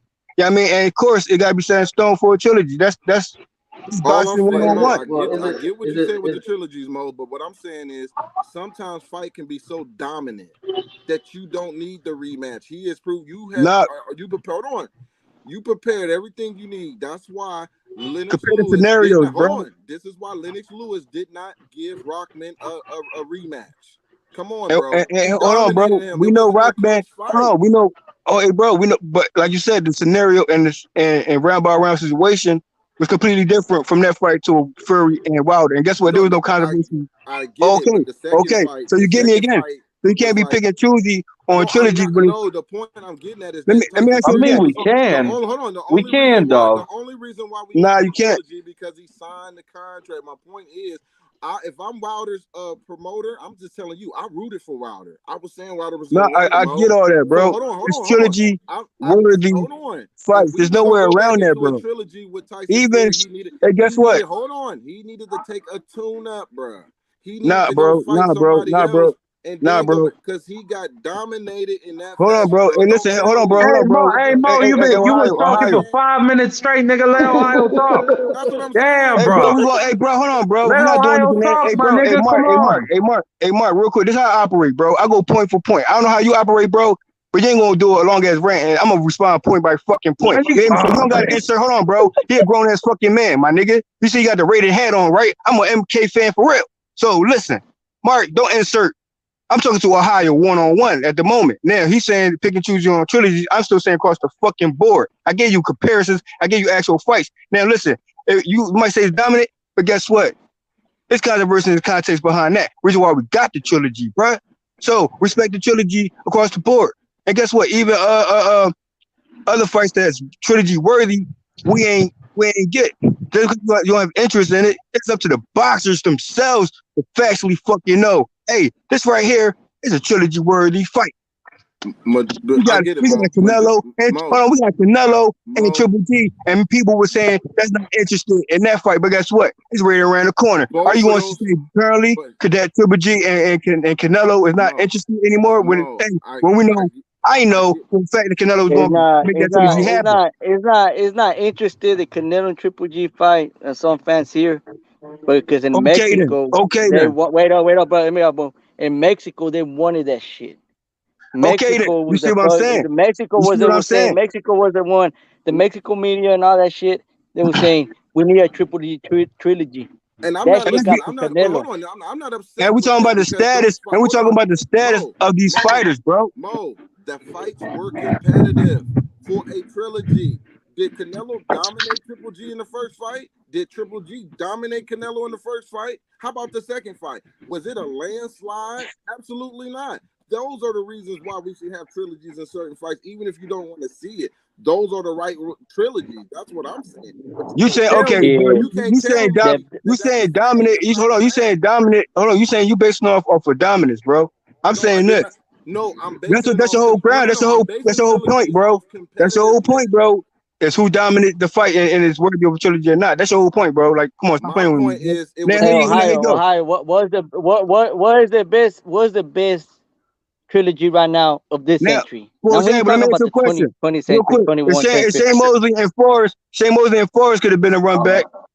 We know Winky Wright. We know Winky Wright. Hold on, we know Winky Wright and Shane Mosley could have been a trilogy, right? We know certain fights could have been trilogy worthy. No, Mo, I'm with you. Okay, you with me, right? You with me, right? Disagreeing on that, Mo. We're not disagreeing on that. My thing is this. And who dominated in that fight? Mo, I'm gonna give you a fight you agree with. I'm gonna give you a fight because I'm with you on that. We can go Oscar De La Hoya and Trinidad too. What up? Hold on. Tony Harrison, Jamel Charlo. Tony Harrison and Jamel Charlo. A trilogy worthy fight. That was a trilogy because it was back and forth. Fight. It was. And what happened? Hold on. But what happened in the second fight? He lost in the 10th round with the exchange. And what happened? What happened? He got knocked out. Okay, so as from that point on, there's no trilogy after that, right? Because it's been a knockout. No, you're not listening. You still missing. No, I'm listening, bro. I answer you both sides. I answer you both ways. So nice try, Ohio. Hey, Ohio, you know you remember Terry Norris? He got disqualified 2 times, and they had to have a trilogy against what's the name of the dude, Santana? I forgot about that fight. Yeah, the nigga got disqualified 2 times in a row. They had to have a trilogy. Hey, bro, keep in mind too the no contest situations too on certain fights. Let's keep in mind too. I'm just thinking. My question was, what was the best trilogy in this fucking century? My best trilogy. Oh, of this Wilder century. Fury. Yeah, nah, I said Barrera Morales, bro. That was. Oh, that's true. That's true. That was. Barrera Morales, the best trilogy of this century, bro. I don't give a fuck what people say, bro, because those motherfuckers hated each other. And you still even the trilogies back in the day with Ward and Gotti. I mean, those were fights that we wanted to see. Yeah, bro. How many times they wanted to fight? Because we like competitive. Worthy. We like competitive fights. Oh. I don't want to see a trilogy when Kimbosos get dominated 1, then 2, he gets dominated again, but it's a contract clause. Hey, bro, that's the reason. Hold on, it's an honorable situation, bro. Hold on, let's get this straight, bro. Camboso gave the opportunity to a Haney. He could have kept it moving, bro. He could have started on that shit, and fought another opponent. Whatever. Here's the thing, though. He fought him, gave him the opportunity. Devin Haney became the undisputed. This is what you call stand on your word type talk, right? Absolutely. That's what he did. So now he outboxed him. Bro, don't you know Mayweather also outboxed his opponent, and guess what? Gave a rematch. But guess what? He didn't do the trilogy, but he also offered the trilogies as well. So people trying to leave that out as well, and they ain't want no smoke. Hold on, bro. Listen, if you're gonna do it, bro, I don't know if you're a Mayweather hater or not, but you don't want to go there with me. I brought him for a second. I'm just saying, real quick though, we going back to Camboso and Haney. I'm saying it's still a trilogy worthy fight. You know why? Because he gave him opportunity. He won that fight. Now go back to the drawing board. Now if he outbox him again for 12 rounds again, then I say, okay, no need to go any further. A Mayweather effect. You hear me? He outboxed him 12 rounds. Exactly. But let's say it's still an honorable situation even after that. I can give you a trilogy again and beat you 3 times. There's no doubt. I'm leaving with no doubts anyway from first fight for the second fight. And I'm gonna do it again on the third fight. But I'm saying it's still an honorable situation to do. Yeah, I got you. It's all about matchmaking. I think sometimes you can move on. Hold on. Without the contract, but I'm saying if you're looking from a promoter standpoint, you would be out of business if you talking about just going trilogies because of those type of fights. Nah, bro, you won't be out of business. You know why? Because in boxing, we barely get trilogies. We barely get rematches on the spot. And how we get a rematch 2 years later. Hey, how about a minute? That shit makes sense. Real quick, bro. Hold on, bro. Y'all saying out of business, but you gotta put things in perspective, bro. It's always about money. And guess what? Those fights are meaningful fights. Hold on, bro. Meaningful fights are always going to sell themselves, whether you agree with it or not. If Andy get knocked out by Ortiz, business 101. Business 101. No. Hold on. Fights always going to sell, regardless of what the boxing fan going to feel. Because the matchup is that high quality of a fight. Still. Well, listen. If Ortiz knock out Ruiz, which that ain't impossible, if he knock his ass out, is the business going to dictate that Andy fight Ruiz for a third time? Are you talking to me, bro? Yes, sir. You talking to me or the panel? I'm talking to you and anybody who want to answer it. Okay, You said if that's a general Ruiz, question, right? hold on. If Ruiz fight, get beat by Ortiz, do we have to give Ortiz a rematch? Are you talking That's about King what Kong I'm saying. Ortiz? No. Yeah, I'm saying. Are you Listen, talking about King I'll Kong say it Ortiz? again. I'm gonna say it again. Yes. If Andy get knocked out by Ortiz when they fight, which is very possible, it would it be worth watching Andy and AJ in a trilogy? Yeah. Facts. Yes, it will. You know why?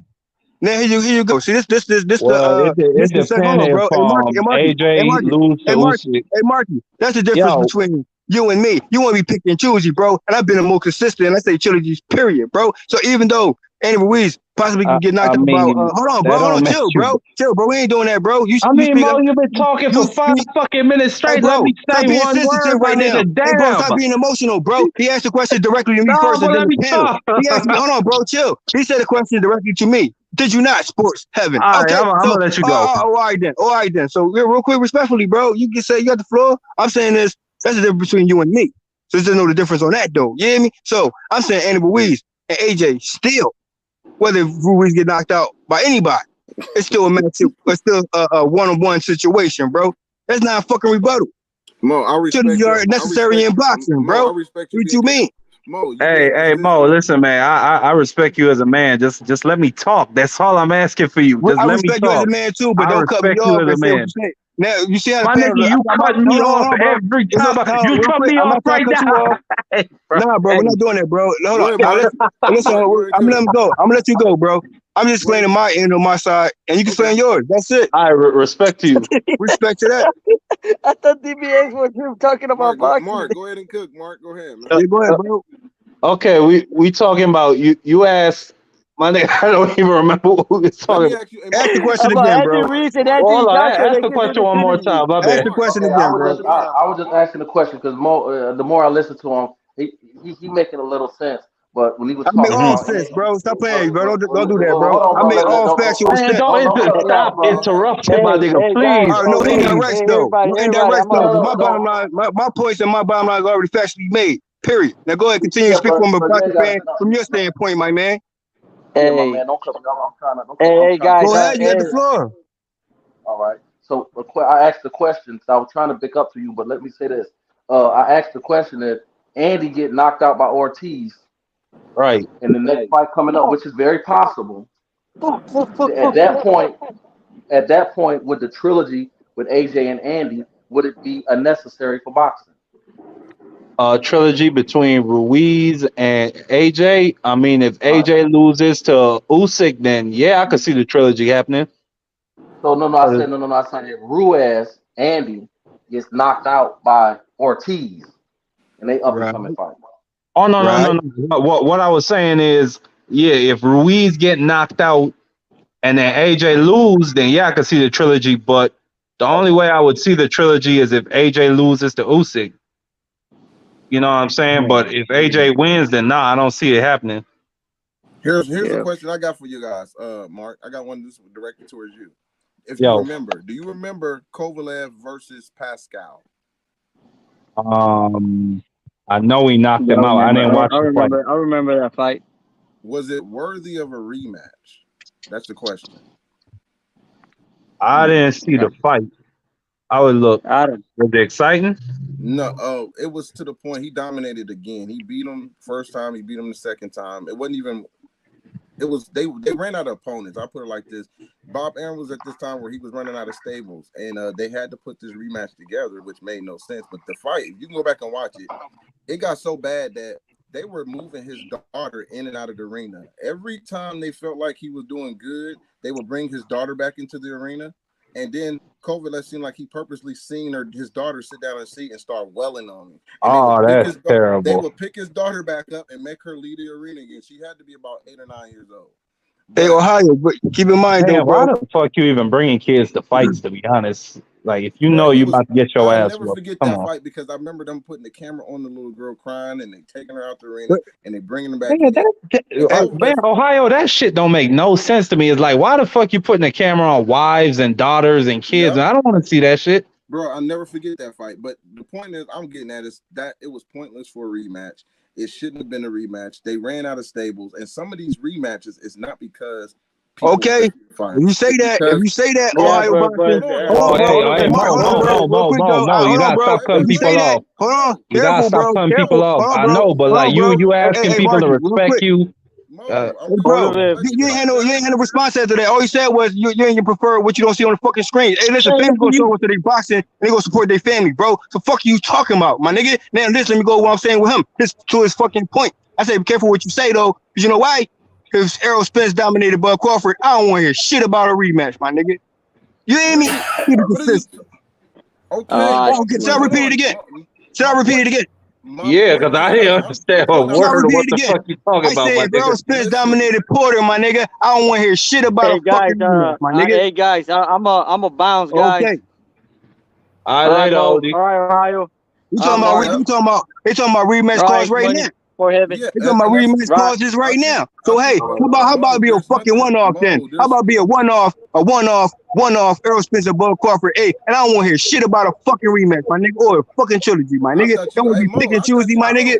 Mo, I thought you was consistent I'm on all two for that, matches and bro. But hey, trilogies, people on man. the panel want to say we're gonna be picking choosy on. I say careful what you say when you mention that matchup, bro. You saying it's not I worthy mean, to run all back. we I guess saying where they is ran back any regardless. I mean, every fight don't it ran deserve a back trilogy. That's regardless, all bro. we saying, Certain Mo. fights, That's hey, bro. all I'm saying, Mo. Certain fights You are cut Mo. You rematch cut me worthy, bro. off because I'm Like still Estrada, cooking. like Estrada, and his opponent, bro, with Easter, bro. Certain fights are just run back worthy, bro. You know what I mean? Okay, Mo, and You have to pick no your one. Can opinion I on what finish you talking, prefer Mo? and what you Mo, not can I prefer. finish But talking, don't baby? speak for the rest of the fans. The boxing fans like that's the fucking consensus of the shit.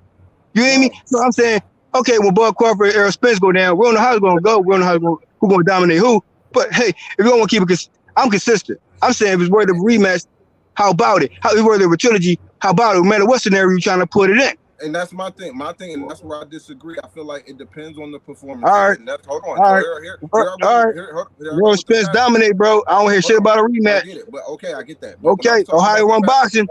That's hold your on, point.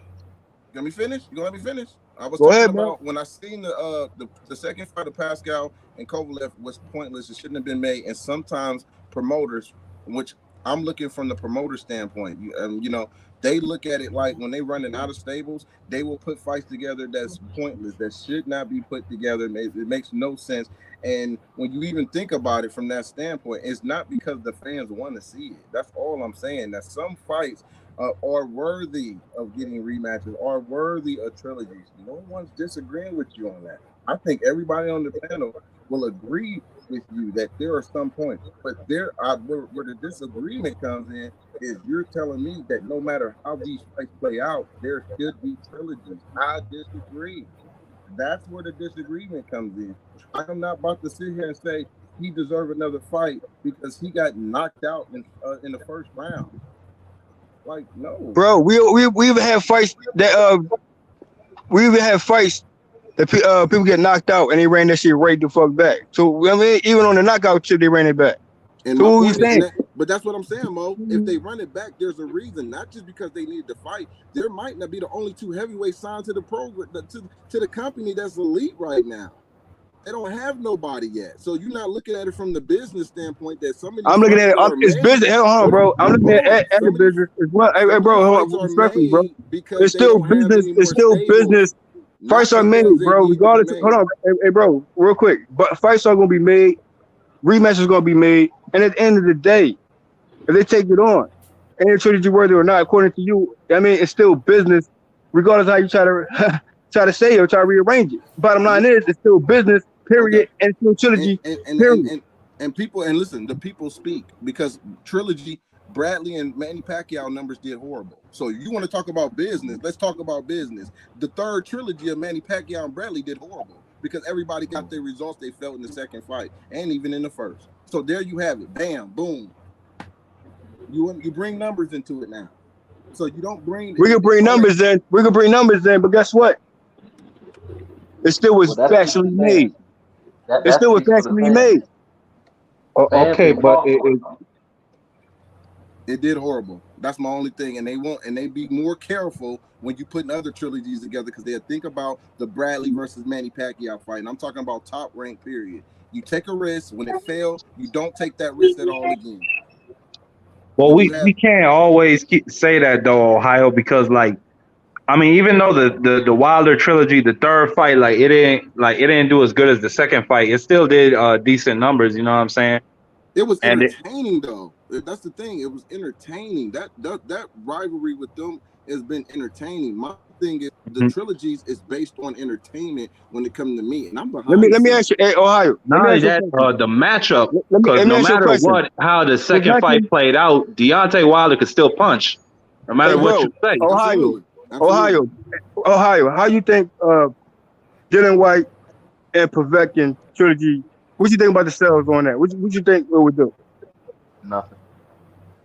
What would the Hold numbers on. do to? Remind you, They hold on. from the. Remind you. They, Hold no, on, no, they bro. from. Hold on. You asked me that question. They from the UK, so they love they. That's kind of tough because the UK. Well, Dylan's from the UK. Hold on, Dylan's bro. from I'm about to the get UK. you on He's this gonna one. do. I'm Yeah, about to get you Dillian on this White has one, his though. own crowd he could draw. Yeah, Hey, they guess do what? good. Even still, even though you would say that, right? Even though you would say that, right? But guess what? Even the first time, it wasn't even no Bro, interest. what you Hold on, drinking? hold on, don't cut me off, bro. It wasn't even interest in that Oh, matchup to begin with, my nigga. So UK, anybody on UK want to jump on a fucking panel and say accurately, factually what I'm saying? I get what you saying, but that didn't he? You trying Didn't to he base it beat on up? Hold on, UK? I'm based. I'm from the United States, my nigga, and I've been a I get what Povetkin you fan. Hold on, no, bro. but you asking Hold on, bro. about a I've been UK nah, fight. bro.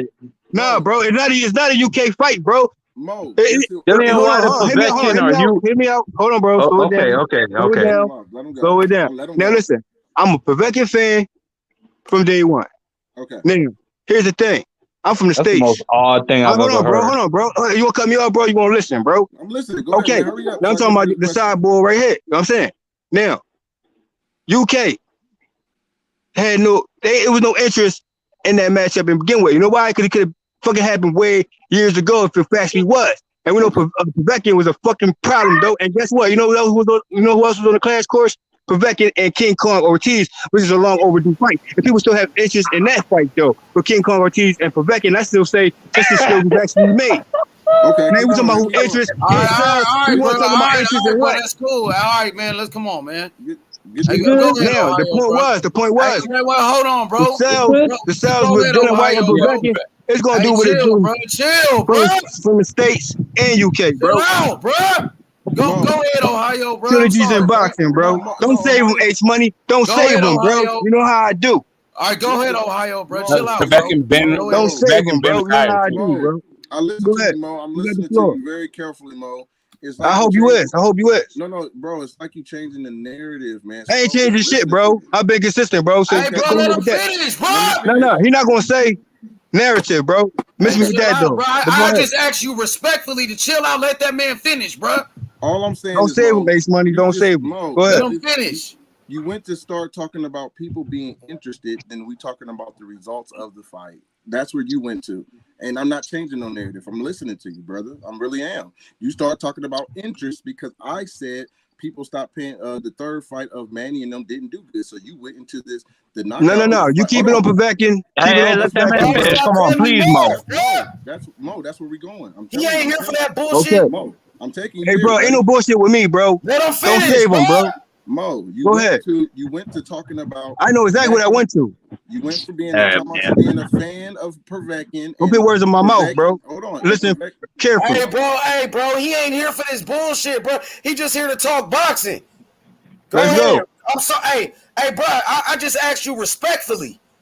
Let the man finish. Go ahead. Oh, you said Povetkin. Come correct though. Go ahead. You said you was a fan of Povetkin, and he lost the first fight, right? To no, he beat. Then he lost the first fight to Dillian. No, he won. He won He the first won. fight against Dillian. Okay. All right, man, stop cutting him off, bro. I got to make sure we right on it, so I'm gonna be asking some questions. Yeah, exactly. Let's go. I got him. But you said and Dillian beat him in the second fight, right? Right. Exactly. Was the first fight a rematch clause? Was it a rematch clause there? Povetkin and Dylan White rematch clause or not? Was it a rematch, bruh? And guess what? It's still 1-1. Yeah. It's still 1-1, right? So yeah. So what Dylan White said? So no. I owe you a trilogy. But bro. hey, Mo, let him make his point. Let him make his point, please. Anyway, he's fucking retired. What the fuck is we talking about? Go ahead, Ohio, bro. Yeah. He's talking about this. We talking about fights that's deserving of trilogies. Those two fights right there with the rematch clause and all that, they can fight. We're talking about numbers. Go back to the main point. It's about numbers. Keep up. Hey, bro, could you stop cutting him off, bro? Please, bro. The man took his time out to come talk boxing over here with us. He took his time out of his day. Hey, it's point for point. It's money. Bro, I'm not here for that. You want me to end this shit? Stop You got the fucking with floor. me, bro. Let him finish. I ain't here for that. You got the floor. But come correct though. My only He can come out however the fuck he want to. It's all love. You know, I don't take that personal. H Money. Let's go. Let's go. We good. H Money. I don't take that personal. But my point is that could have been a trilogy fight that was worth, man. That could have been a trilogy. That's no problem with that. That they had back and forth, one and win and this win. I'm talking about just performances. That's what me and you have a disagreement on. You don't care how the fight plays out. Are you done? To fight each other multiple times. I don't, bro. I stand on that. There are certain fights that are entertaining that you want to see them again. Jermell Charlo and Tony Harrison was back and forth. The first one was controversial. The second one was great. You know what I mean? The second one was great. And we should have get a third one because of how that fight was playing out. We had Tony Harrison up on the cards. Was he not up? You know, he was boxing. He was inside the pocket. We were entertained. They built that fight because Tony was talking trash. We want to see those type of fights. We don't have no problem with those type of fights. But other ones that just saying they should be trilogies just because this happened, or just because trilogies is where it used to be. No, not in this generation. It's not going. You're not going to get that. That's all. Are you done though? Let me know when you finish so I can go after you. Yeah, go ahead. Okay. Now the whole point. Okay. Now nobody don't say. Hey, okay, Marky. Okay. Now listen. The whole point was, hey Marky, chill, bro. Now the whole point was back to square one again with you, bro. You talking about numbers? I say again, there was no interest in Dylan White and Povetkin way back on a timeline of things. But guess what? It was still brewing to that matchup. And guess what? It happened years later. And guess what? People showed out for it and got behind it. Finally, don't just say UK got behind it, or because the United States been riding with Povetkin. I know I was. And Povetkin, I mean, so you could be pick and choose all you want. You know what I mean? And I'm saying number-wise, trilogy with Dylan White and Povetkin, how would it do? I already know the outcome of those fights. It's 1-1, right? Now you want to reach for other fights like Charlo and Harrison, and guess what? It's been a knockout on both type of fights, right or wrong. No, you said both sides of the fight. They both did knock each other out. Only one did. Harrison got knocked out, right? Second fight. In the second fight, yeah. Compared to a Dylan White and Povetkin, who both knocked each other out. But regardless, it's still 1-1. Now, if Charlo decides to if Charlo decides to say, you know what, I'm gonna do a trilogy with Harrison because it's worthy, or I knocked him out, ain't no need for a trilogy. That's up to him. But as a boxing fan, bottom line is, trilogies are in boxing. Period. No matter what scenario you trying to be pick and choose from, business wise or whatever. Disagrees with that, Mo. You try to disagree with me slickly, but you agree with me fully. But then you try to you contradict yourself, bro. Let's keep it real. You contradict yourself, bro. I've been more consistent. I don't think you I've been more consistent. But For real. let me just say this. Hey, you keep cutting in though. I haven't had a chance to speak. You worry about I ain't to speak. The mic down. Yo, hold Jimmy Button down, bro. I'm talking Ohio. Like I said, don't try to paint a picture, put words in my mouth. I mean, there's 7 people on this fucking panel. I can interject if I want to. You want to help him out, bro? Ohio, you need help, bro? Do you need help? I ain't trying to help him. I'm just trying to say what I want to say, bro. Respectfully to Ohio, I know how you run boxing. I know about, channels like that. I'm not worried about him. Hey, Marky, nobody was talking to you, bro. Nobody wasn't talking to you, though, bro. Everything good, Mo. I'm talking to the fucking panel. Everything good. I know. Hey, boxing. Hey, Ohio, just know, there's fans out there that still will ride for the trilogies, regardless of what her other boxing fans feel as though was not necessary for boxing. I agree. Oh, okay then. So you don't speak for me. Period. Now, one of you, certain casuals care less. They can move on, move forward. Oh, who's the next one? I'm saying boxing fan first, 10 toes the fuck down, my nigga. And guess what? It will sell if boxing fans for real will get behind it. And like I said, King Kong Ortiz and Povetkin even today will fucking sell. I'm just I'm a matchmaker. Because you know why? I help put fights together too. So I feel you, bro. But you know where I'm coming from. But like I said, don't put words in my mouth, bro, or misconstrue what I'm saying, bro. Respectfully to you. It's one-on-one. Like I always tell people on the panel. One-on-one. You can have your opinion though, but make sure it holds fucking weight. Yeah, I got you, man. Again, I think we agree that there's certain trilogies that should be happening. I just don't think any trilogy will be happening. I'm just not a big fan on that. That's your preference, bro. Absolutely. So exactly. Yep. So that's where we at. So now we can go to the next topic now. Y'all see the Joe Joyce press conference? No, who is Joe Joyce fighting? I didn't even know. Joseph Parker. They made it happen. So this must. When was this breaking news? When did this news break? Because I didn't even hear nothing. It was like Friday. Okay, you just told me because I didn't know nothing about that. That's a good fight. It was fireworks at the press conference. And it's no beef. There's no beef. Respectfully. Nah, but it's beef between Frank Warren and Joseph Parker's team. You know what I'm saying? Yeah, it's some real smoke. Frank Warren pulled out his phone and tried to expose Joseph Parker right there on the stage. He pulled out Joseph Parker's text messages, basically saying, "Oh, they agreed to the fight at first, then they turned their back on the deal and went to Sky and all this other bullshit." That was going at it. I can't even lie. That shit was some heat. I'm about to watch that. I think that's real personal too. When you get them pulling the personal text messages out. One thing about being behind the scenes and doing matchmaking, or a lot of the guys that's matchmakers, I don't even be doing the matchmaking as heavy as some of the guys I know. There's a lot of ducking on the smaller scale before they get into the top level. We get so many guys who act like they want to fight, they about to grade a sign and this, and they pull out the last minute and don't want to do it. And there's so many BS excuses. You hear them all, man. You hear them all. I've been seeing so many guys, and this is true. I've seen so many guys turn down 30K purses that fight on the zone undercard, 25, and they'll go fight a small 4-6 rounder for 5K, 6K, and lose, missing out on 30K. I mean, this is crazy.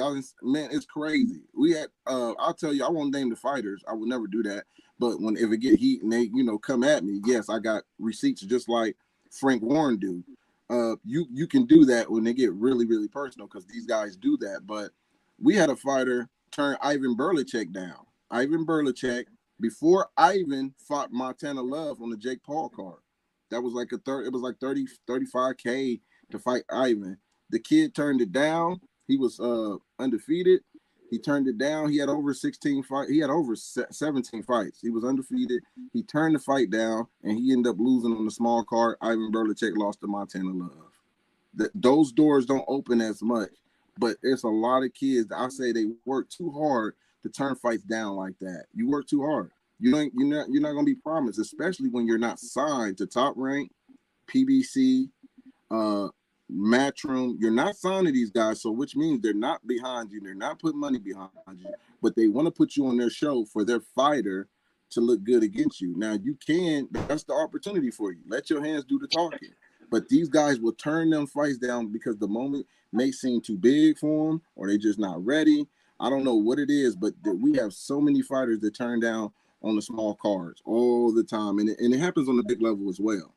That's why you got to be prepared to have replacement guys and certain things like that, because look what Jake Paul's going through. He needs to fight somebody in the weight class and stop trying to do these weight, stipulations and stuff like that, because your people on the undercards ain't eating because of the stuff that's going on with the weight and everything. Fight somebody in the weight class.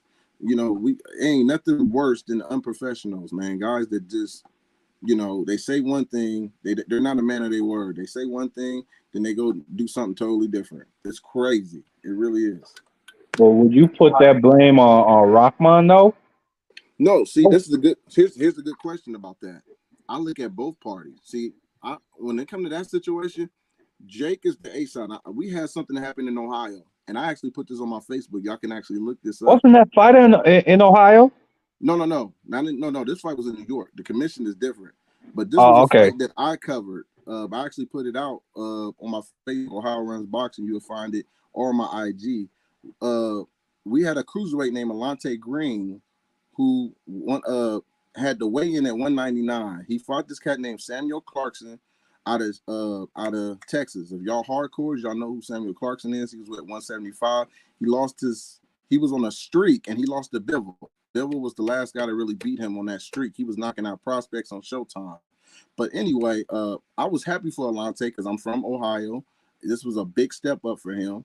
And I showed love to Samuel. I reached out to Samuel. I was talking to him. I knew that they had this fight going on. So it was love to get this guy from Texas to come down here. But make a long story short, the day of the weigh-in, Samuel Clarkson comes in 20 pounds over. He didn't come in 5.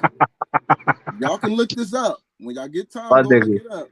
Bro, I wouldn't even showed up. Hold on. He didn't come in 1 or 2, not even 4, not even 5. I've never seen this, right? So what the commission did was they asked Alante, which the fighters do this all the time. That's why I'm gonna get to Hasim Rahman. What they do is they try to trap you and push your back against the wall, knowing that you might have to take the fight because of inactivity. You got family and friends paying for tickets. This is a 1 day away. You gotta take it. So they're gonna pay the penalties. They'll pay the penalties. But is you gonna fight? You need it. It's up to you. You don't have to fight. So Alante took the fight. So this is what our commission did in Ohio. They made it a heavyweight fight because Alante rehydrate back up to 220 anyway. So Alante said, okay, forget it. We're just going to make it a heavyweight fight. So instead of it being a cruiserweight fight, they moved it to a heavyweight fight, which I didn't know they was able to do that. I was like, oh, that was kind of creative because I've never seen a pound difference that big. They usually account if it's just a real big gap difference. But again, Alante did not have to fight. But he said, okay, I'll take the fight. He ended up stopping him in the 4th round. Now, to Hasim Rahman, he signed the contract, and I personally believe he signed it with the intentions not making 199. That's where when it comes to professionalism, we deal with fighters like this all the time. They want to fight. Yeah, cool. And as soon as it get close, this is when they start negotiating or on the day of the weigh-in, make you force you to make decisions. Now all of a sudden I'm weighing 215. Let's just say Hasim come in at 215. He's big, but it's the day of the weigh-in. What is Jake Paul gonna do? What is Jake Paul gonna do on the day of the weigh-in? The fight. If he's a fighter, he'd fight him, but he's not. He's a YouTuber, and he's already fucking block and tackle him for this fucking bullshit. It's 10 pounds. But here's my thing. Hold on. Fighters still counsel fights. I've seen it before too. So sometimes you have your back against the wall with certain fighters and be like, they ain't. You don't have to have your back against the wall. All you have to do is think that you can beat the guy if he weighs 10 pounds over or not. I'm just telling you the protocols. I don't care about what fighters should do and what fighters don't. That is the protocol. Now, no, but I'm saying, but you're painting this whole thing as if you have to be desperate in order to do it. You don't necessarily have to be desperate. Some guys are desperate. He was just giving one scenario, Smoke. Yeah, I know that, but I'm saying he's putting all of this onus on, like, hey, let's just give this guy an out. I don't think deserves all of these. Like, I feel like there's two certain things. First off, there's the assumption on your part that he never intended to make weight. Yes, he did. He literally started off with that thing. He literally started off saying that. Can you let me finish? Because I'm gonna tell you. The commission has 4 different weigh-ins. Did you look that up and know that New York? Okay, again, what does that have to do with his intention?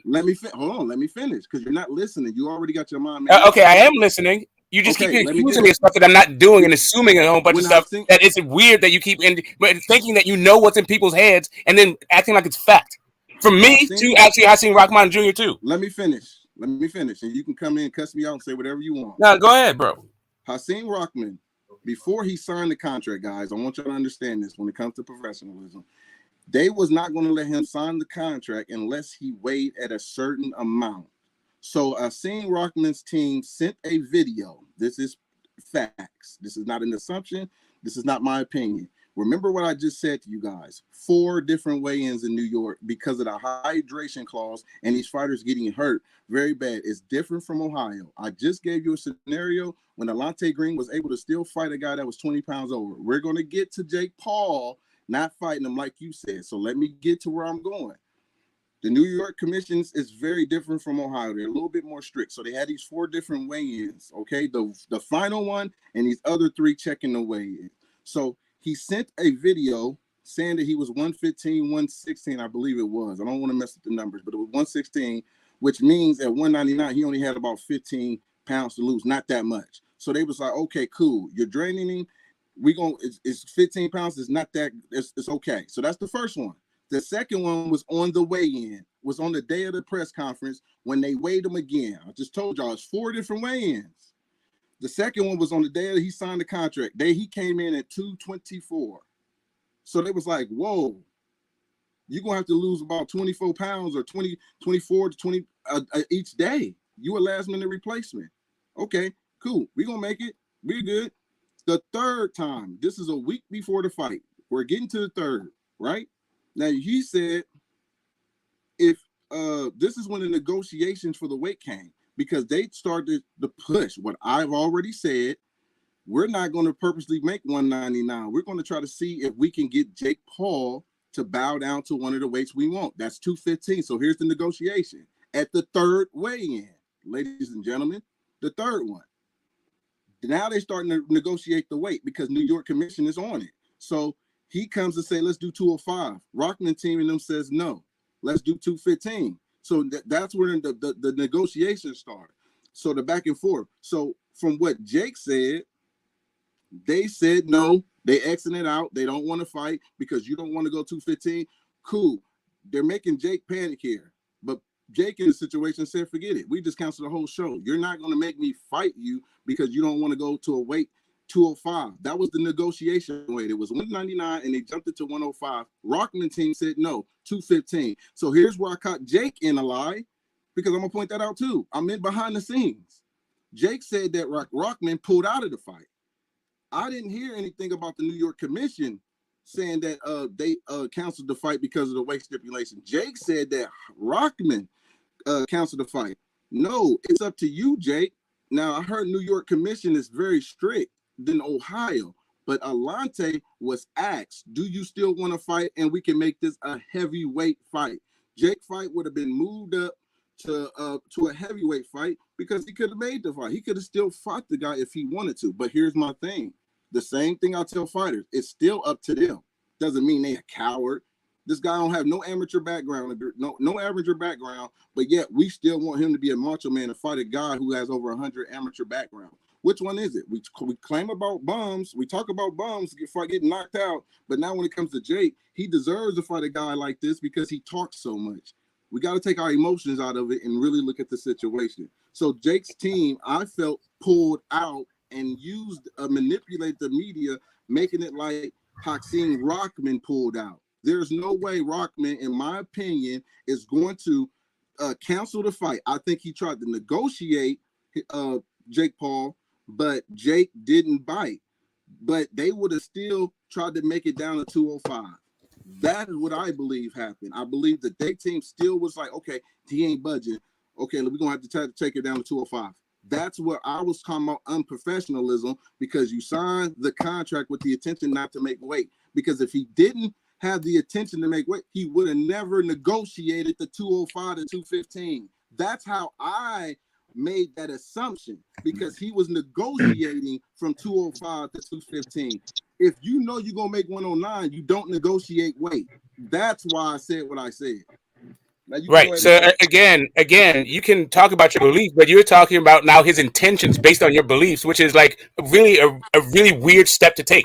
Why can't you just stop at what you believe instead of trying to figure out what his intentions are? That's like the first part of this whole thing. But there was a whole bunch of like, hold up, you went on for a long time and you asked to not be interrupted, and like really. Like from Hakeem Rockman's own mouth, he said, we're going to try to get as close as 205 as possible. So the idea that he wasn't willing to do 205 or as close to 205 as possible is like kind of weird to me. But like if we're going by what guys are saying, at least by their own words.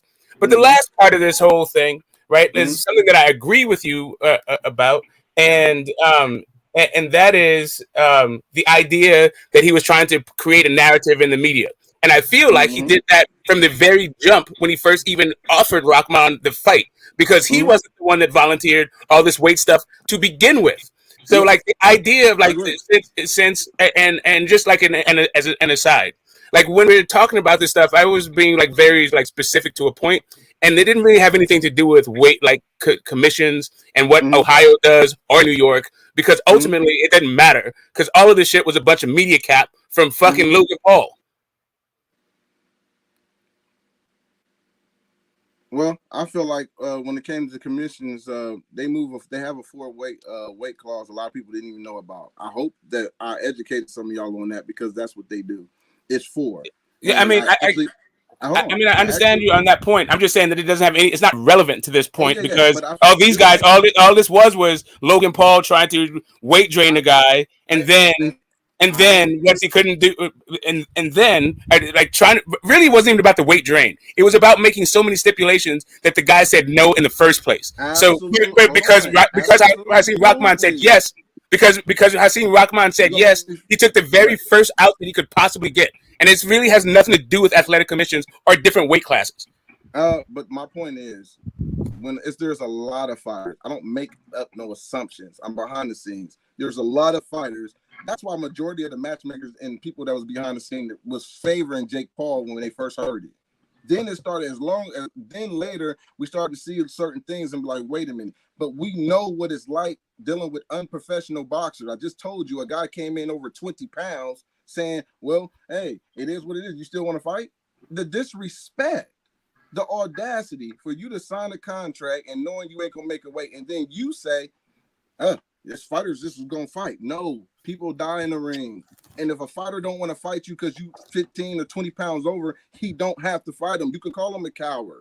But we work with these fighters. We be around them. We ain't about to take it. Now, some guys ain't going to have no choice but to take it because they want to. That's why I understand what you're saying. I understand what you're saying, but this poor Logan Paul act just doesn't fit the facts. Is all I'm saying. Like I understand that some guys are coming in 20 pounds overweight. First off, he came 216. The difference between 216 and 205 is like 11 pounds, right? Like the idea, but bro, just hold on a second. Like the idea, right? That Logan Paul on a short notice ask a dude to drop 15, 20 pounds in the first place is dangerous in and of itself. So really they weren't even like this is not just hey, a desperate guy fight a guy 20 pounds overweight. Like you knew the guy was a heavyweight, a career heavyweight when you offered him to fight to begin with. Now can I ask you a question? Because I agree with you. But if Hakeem Rahman signed with the intention not to make weight, right? He has to take accountability too and stop signing stuff that you know you ain't gonna be able to make. Am I right? No, like literally what you're talking about is this is a cash business and guys are in position to fight for money. This happens all the time. Why are we carving out some exception for Logan Paul because he has the privilege to not be like what you describe to be so desperate enough that he has to take the fight regardless? This is not like one of those situations. This is like a situation where you tried to take an unfair advantage, and now you can meet them in the middle. Hey, Ohio, smoke. Let me just say this quickly. So just briefly, outline the points that you are trying to make. Smoke and Ohio, just briefly, quickly, because it's a lot that's been said. I think some people got lost. I might have been one of them. Right. All I'm saying is the idea that this like woe is me, Logan Paul, and let's point the finger at Hakeem Rahman because we understand what his intentions were nefarious to begin with or unprofessional to begin with. Like that to me seems to be a whole bunch of not only presupposing you understand what the fuck his intentions are, and then also judging him for a situation where it was dropped in his lap, where it would seem like he was put on the defensive to begin with. Right, so like if the guy says, "Hey," if Logan Paul says, "I'll fight you," and these are the stipulations, that you go, you know what? I can make these things. If I say no, he's gonna say I ducked him and he offered me a fight and I didn't take it. If I say yes, like maybe I can make this whole situation happen for me, and this will be one of the best fights of my life. Maybe it's just all fucking cap because maybe all these stipulations mean he don't really want to fight. But I'm gonna do my best anyway, and I'll meet him tit for tat. Like, why do we have to be so charitable for Logan Paul and so judgmental and so uncharitable for Hakeem Rockman Jr.? I don't get it. Go back, Mark. Now, Mark, Well, go ahead back to say what you were saying. well, man, you because- you know me, Smoke. It's fuck Jake Paul all day. Mhm. And to be honest, I don't think Rockman should have been. There was a rehydration clause in the contract, right? Yep. I don't think he should have been fighting. Period. If that's the case, if you're a big nigga like that and you have to cut all that weight, and then they slap you with a rehydration clause, that's dangerous. So I don't think you should have been fighting anyway. And I agree with I agree with Smoke when he said that. I mean, this is my thing. I always look at both sides. My emotions don't get involved in this. I like Jake Paul is from Ohio, of course, but I've already called him on certain things. But I also said with Hakeem signing a contract he wasn't going to fulfill. Now he dropped down to 206 and he's made a pro to let people know he did not cancel that fight. Shout out to him. Nobody's shitting on him. That's what all I'm saying is when a person is this is Sean Porter said, not me. Sean said this, and this is how the boxing worked. Sean said they knew that Jake was going to try to drain him. That's what the contract said. Sean Porter said out of his own mouth, quote me if I'm wrong, he said Hakeem Rockman team said, listen, when we get close to the ring, we're going to drop to here. We ain't going here. We're going to drop to here. Go look at the video. He said, we're going to drop to here. And then we're going to see what's going on. That's what we're going to make the negotiation. And Jake probably going to pull out and say that they didn't want the fight. They didn't. That's what happened. Sean Porter said exactly what we in the back see. These guys are sign a contract, go to a certain amount, knowing that this is knowing that it doesn't favor them, and say, well, this is what we're gonna play the negotiation right here. The thing that fired on Rockman was, dang, these cats are really going. I'm gonna say it. These guys really canceled. They canceled the fight. They really gonna cancel the fight. That'll throw you off. Y'all really shut the whole thing down if we don't go to this. Correct. How much power do you have if you can just? That's not how much power do you have. How are you this fucking disrespectful to everybody else in the card that you're gonna fucking bitch up? Not even get a replacement fighter. But my thing is this: we see, and that's where you keep missing my point. There are certain situations where you can bully the guy, the A side. And remember, here's an example. It ain't that big. Remember when Billy Joe told Canelo, I'm not coming out to the ring till I get a 24-inch ring? Do you remember the stipulation? And he trying to say he was strong on that. What did Canelo give him? Bro, if you didn't want to fight, here's what all I'm saying to you is this. All I'm saying to you about this. I'm not even talking about Billy Joe Saunders. That's just I think you're missing the point. All I'm saying to you is if you didn't want to fight Hakeem Rockman because you felt like he was too big and he was disingenuous in accepting the terms, even though you were disingenuous in your offer, fine. Right. He tried to play you. You said, I don't need to be. I'm the one that does the playing. You don't get to play me back. Cool. What you don't do is then cancel the entire affair for everybody else. What you do is replace the fighter with somebody else. I'm with you 100% on that. There is no disagreement when it comes to that because I did not hear the New York Commission being involved or shutting it down. I wanted to know if the New York Commission offered Jake Paul the same thing they did in Ohio because I'm behind the scenes. I see this. So what I was being told by other people, I didn't hear from Jake's team. They were telling me New York is more strict, but I have not. That's not even my point. Like you see, here's the thing. So on the one hand, you want to give him the power, but on the other hand, you want to absolve him of the responsibility. So if he's supposed to be the guy who gets to turn down his fucking thumb and nobody eats, right? Because on a whim, right? This is what his thing is. So if that's what his thing is, in order to be responsible as a responsible steward for the sport and all these other people's fucking careers, because he's supposed to be the promoter, then what he should have had was a placement and a backup in case Hakeem Rockman couldn't make the weight. And I'm with you. I'm with you. This is my thing. He's going to learn for that. I don't judge the man off one mistake. How many cancel fights have Jake had? I don't judge a man, any man in life. I don't judge him off one mistake. I judge them on consistency. So I do that with everybody. If Canelo passed, failed a drug test, and people brought it up. Floyd passed, Roy Jones passed and failed. These guys, if they do it multiple times, then I kick them out. But I give them chances. I don't just go off one mistake. So my thing is with Jake Paul, people just don't like him. I get it. But I'm not about to sit there and say, oh, this is he this he pussy out. This is not a. This is not a. I This is mean, not. I think it was a This is terrible not a personal mismatch attack. from the This is beginning, not a and I think it personal was just attack a on Jake terrible Paul. mistake. This is No, not I even never about it. This is felt not even about a character judgment or anything like that. I'm just talking about how he's deviating from the traditions of boxing, and he can do it. He's the one putting the money up and his own reputation, all that shit. I'm not trying to judge him on that thing. I'm just talking about I'm pointing out the differences, right? Like, so No, I we're get supposed to, Smoke. I get for what some you're saying, reason, Smoke. we're supposed to I give get what you're Jake saying. Paul all of these like kinds of considerations that we don't really give to fucking fighters, regardless of the with stage you. they're at, whether they're I'm desperate or not surprised that desperate. they was able to counsel it, Smoke. That's all I'm saying.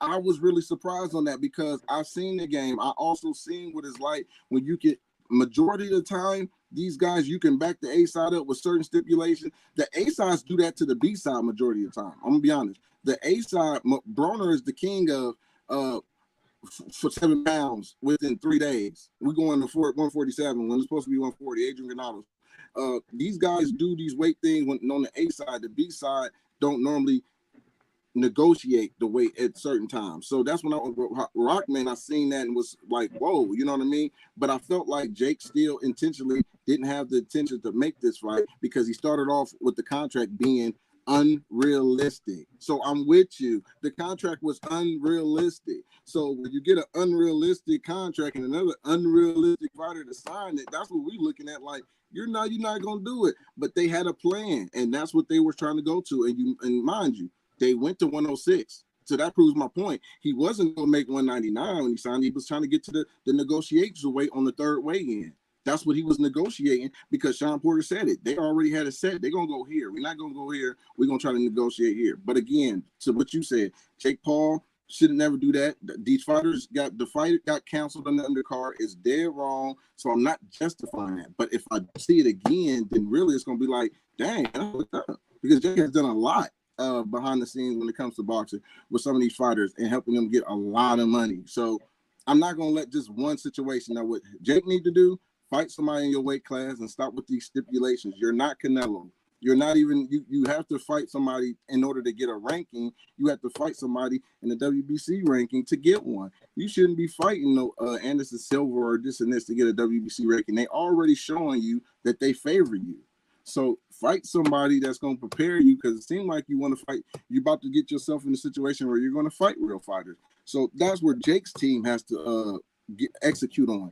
Get the fights that's going to be made. You didn't have too many replacements, and now that's a history. That's something I can judge him on. This ain't the first time that happened with the Tyson Fury, with Tommy Fury. Tyron Woodley. Yeah, Tyron Woodley was the replacement of Tommy, and Tommy done messed up twice. You can't do business with Tommy, and it's a mess. Now, Showtime is looking at that saying, okay, listen, you have to fight somebody cruiserweight. We don't need to go through these situations again because it's starting to get ugly.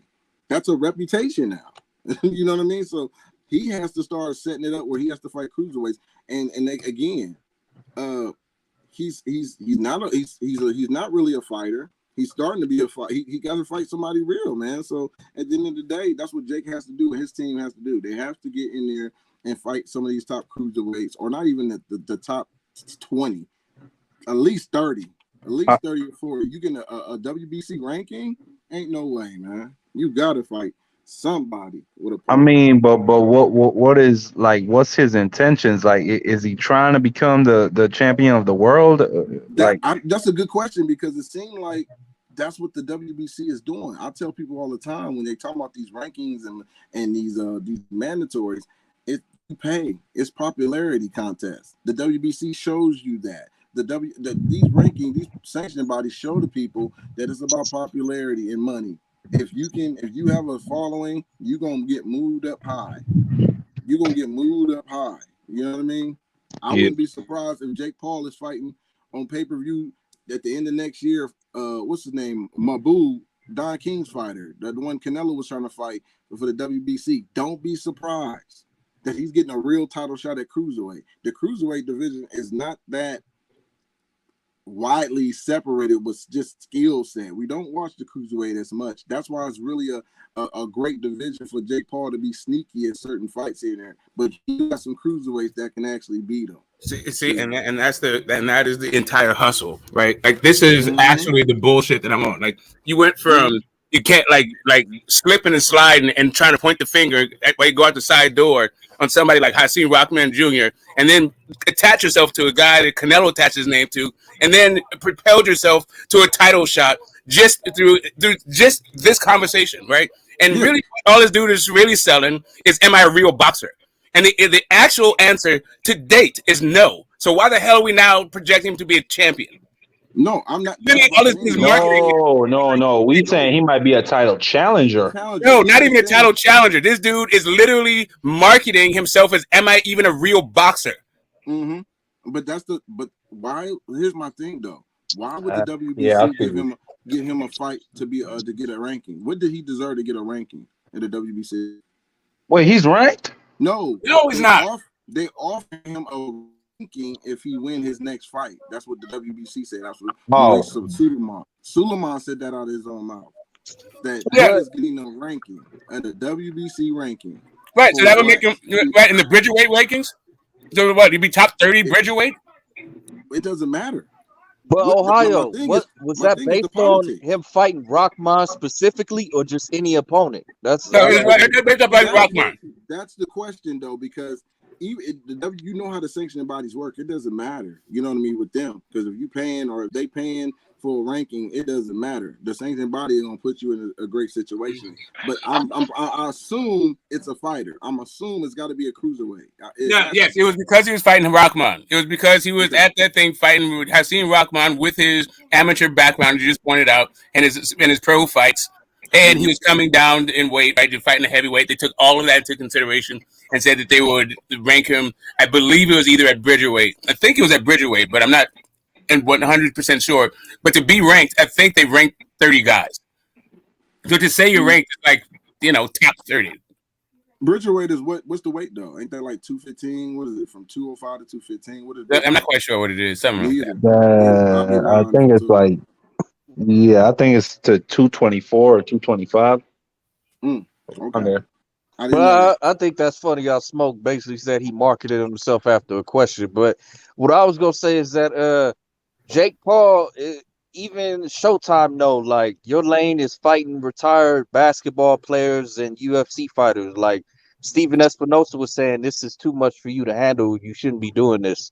So everybody knows what's really going on with that shit. No big deal though. My thing is the investment. Like we hardcore, and I think it's a smack in the face if Showtime is signing guys like Jake Paul, but not signing other fighters that is worthy. What is we can't get just mad at Jake Paul all the time. That's what killed me. I say we don't look at the politics that's allowing it. We wouldn't be talking about Jake Paul and Hakeem Rockman if Errol Spence and Crawford was already signed and delivered.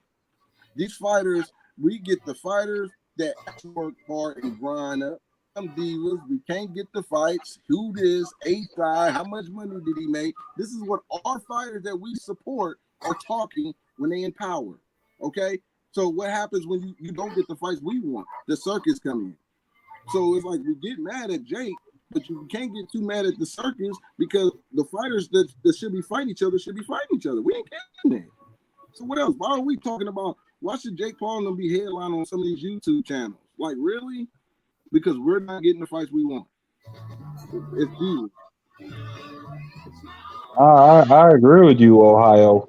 Like I think Jake Paul, like he's a symptom of the disease, but he's not the disease itself. Like the disease that boxing has is that niggas just simply don't want to fight each other. On top of the business itself that prevents those fights from happening. But yeah, I agree with you. I think Jake Paul, like, even though I don't fuck with him like that, I do think he takes like the brunt of the blame for why boxing is not where it used to be, which I think is bullshit. I look at him exposing it. I think him not looking at him making a mark, exposing for what it is. What the boxing politics is doing. Why are they? He up there making a mockery of it. Like, look, I'm on pay-per-view, and you got guys that's undefeated, never lost. Can't even go. Yeah, I know some niggas be mad. I'm from Ohio. When Sean Porter had a great performance against Errol Spence, I told Kenny Porter, Kenny, bring Sean back home and have Showtime debut down here, and some of these Ohio fighters can fight on the undercard. It'd be great for Ohio. He never did it. We didn't have one Ohio fighter, as talented as we are, didn't have not one fight on pay-per-view and come back home. We had Jake Paul. Jake Paul came to Cleveland. Jake Paul had Montana Love on the undercard. Jake Paul had Charles Conwell on the undercard. Montana ended up getting signed by Matchroom because he's fighting on Jake Paul's undercard. So people don't tell me what Jake ain't doing when it comes to all And he signed H2O Silv. You get what I'm saying? So it's like he came back. He ain't even a bar. And I told the fighters that. I said, listen, guys, be careful. Don't go out here blasting Jake because I got a good feeling he might come back to Ohio and y'all gonna get an opportunity on undercard. I seen this coming a mile away. And a lot of guys will tell you, they said, Marcus, you were saying that, bro. You kept saying that. I said, you can't hate on a guy like that because you might be on this undercard. Here you go, though. You know what I'm saying? Now, here's my take on Jake Paul. Hey, bro, it's Jake Paul, okay? You feeling some type of way about me saying Jake Paul? No, go ahead. No, go ahead, man. No, I'm talking about the other guy. All right, here's the thing, bro. People got to separate this situation, bro. You know what I mean? Boxing, diehard boxing fans, bro. You know what I mean? We gonna respect the sport and to the highest level of sportsmanship and entertainment. You hear me? And it's up to these individual boxers to put more star power on their name, whether it was fight by fight basis, make those fights happen when they're supposed to happen. Then we wouldn't be having these conversations. You know what I mean? If they step up to the special free smoke, then that's, you know what I mean? And also, if you got a hobby, if you got something that you do on the side, how about you show that? How about you get more into your persona and your character, you know what I mean? And go into different avenues and lanes, which I feel as though the entire 135 can factually do. And surpass. You got Ryan Garcia, that, I mean, he did what he did, right? People want to hate on him for that. But you can say that about that when Jake Paul came from a tuber situation. Now, tubers all across the board is doing more numbers, regardless, because it's YouTube and they tubers, bro. You can go back to the Vine days. You feel me, bro? So I'm saying he has an interest in boxing. I'm cool with that. But we know he got to get a serious fight in order for us boxing fans to take him serious, more so. But at the same time, he can still keep it and don't even get into serious fights. He can just keep it all tubers and celebrities and entertainment. That's a whole different situation. All right, why you think wrestling is the most entertainment business that surpassed both fucking sports? And it's just wrestling, bro. And guess what? Even Legends is coming back and making an official stamp and bringing electric fire entertainment back to even wrestling. That's true. You feel me, bro? So you understand. Yeah. Jake Paul is in a position where he's tied, he merging certain fights, entertainment, and that's what it is. You know what I mean? Like, you gotta respect that. And boxing fans shouldn't feel the type of way when it comes to, Bud is not average. Bud is Crawford is known as number one pound for pound, and yet he's not known more as Bud Crawford on these streets or walking to certain locations. I disagree with that. If you up on Bud Crawford, he's number one pound for pound, quote unquote. Then anywhere he step on, landmark wise, he should be factually, agreed the same way. But here's the thing: everybody has their own unique star power and their own uniqueness to themselves, and you can't be mad at somebody else who gravitates towards another person. So it's what it is. So Jake Paul, he's not making a stand. He's not making a mockery. He not. He just, it was entertainment from the beginning. But like you said, he's trying to prove to us. He's trying to prove to the boxing fans, like myself, that he ain't had no challenging fight yet. He's trying to have the very first one. But and then talk about rankings, no, bro. Right. You gotta put like 30 fights in, 20 fights in before you get to some rankings type talk in my book. But I think the WBC is the one. I'm always pushing that. Talking fast, Cali. Stop playing, bro. Yeah. No, I think the WBC is the one pushing that. But I agree with you when it comes to Jake. Jake, to me, he's a villain of the sport. He's great. I like villains. You know what I mean? So when people don't like him, that means they want to watch him lose. There's not one person you don't like in boxing, but when he comes on, you watch because you want to see him lose.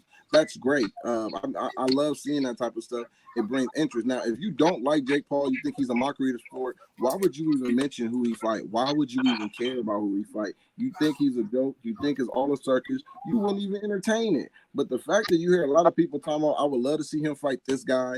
I would love to see him fight this guy. That lets me know they're entertained and they want to see him lose. So he didn't put himself in a position to be seen by some hardcore boxing fans to even want to lose. That's good.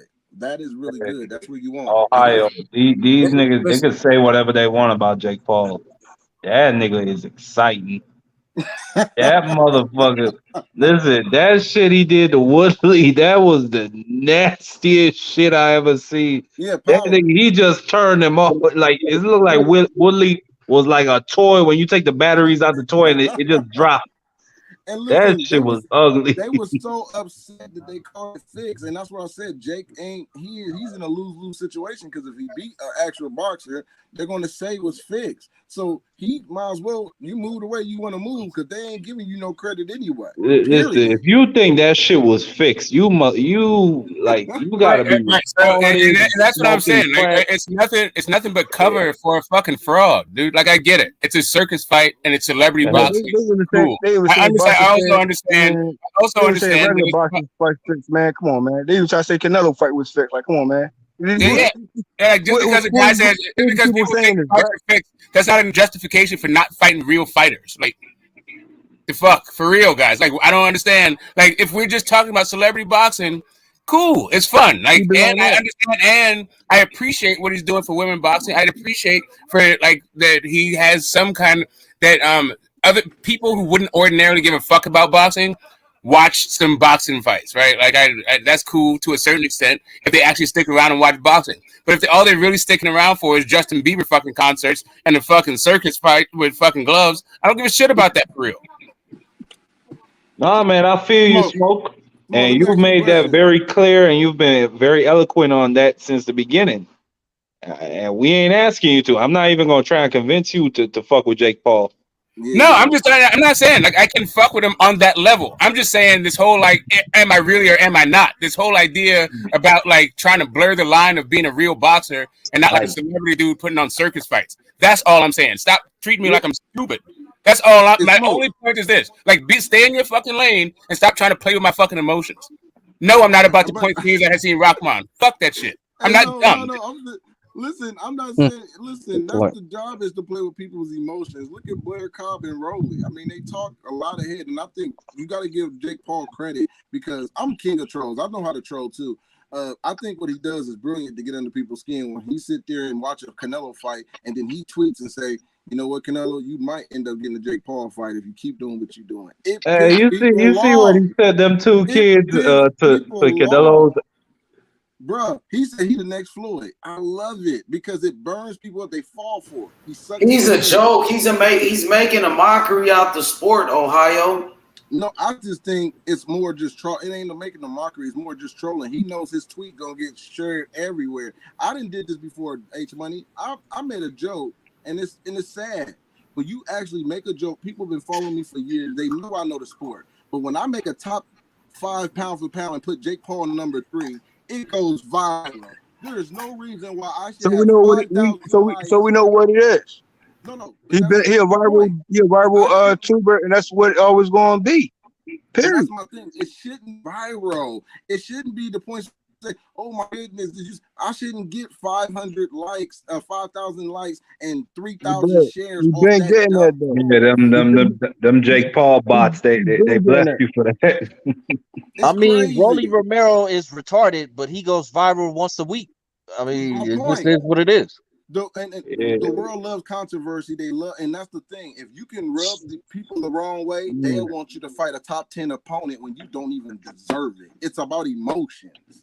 It's about emotions. If I can get you to get me mad, you can get me in the top 10, or I can fight for a title, and I didn't even deserve it because you're so mad of what I said. Yeah, but that's not a good thing, though. But that's the game. It's finessing. I'm saying he should, take on his normal lane how he came in. That's just me. Yeah, the game the game is the game. Capping for this dude saying how he's going to challenge for a title. That's the fucking cap. How we get there?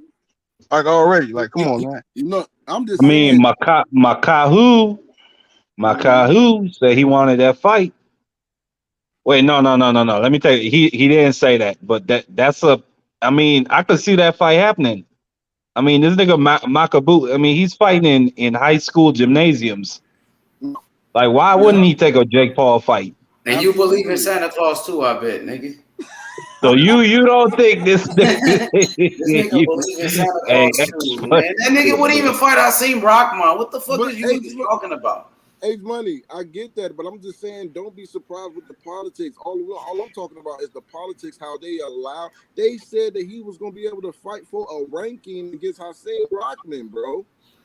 Yeah, and that's the WBC full of shit. Yeah, it's all about the blocking and tackling for Jake Paul, though. Like sure, that's full of shit. That don't mean that Jake Paul can fight. What the fuck? That's what I'm saying. It's like we have to call that out. Like that's what if we don't call them out. Like I said, they gonna keep doing what they want to do. But the WBC should never allow that. Come on, man. I know. That's disgraceful. But I don't fuck with Jake Paul. I don't think Jake Paul is good for boxing. I think Jake Paul is using. I think he's using the sport to make money. That's exactly what he's doing. He doesn't give a fuck about women's boxing either. He made over $40 million in the sport last year.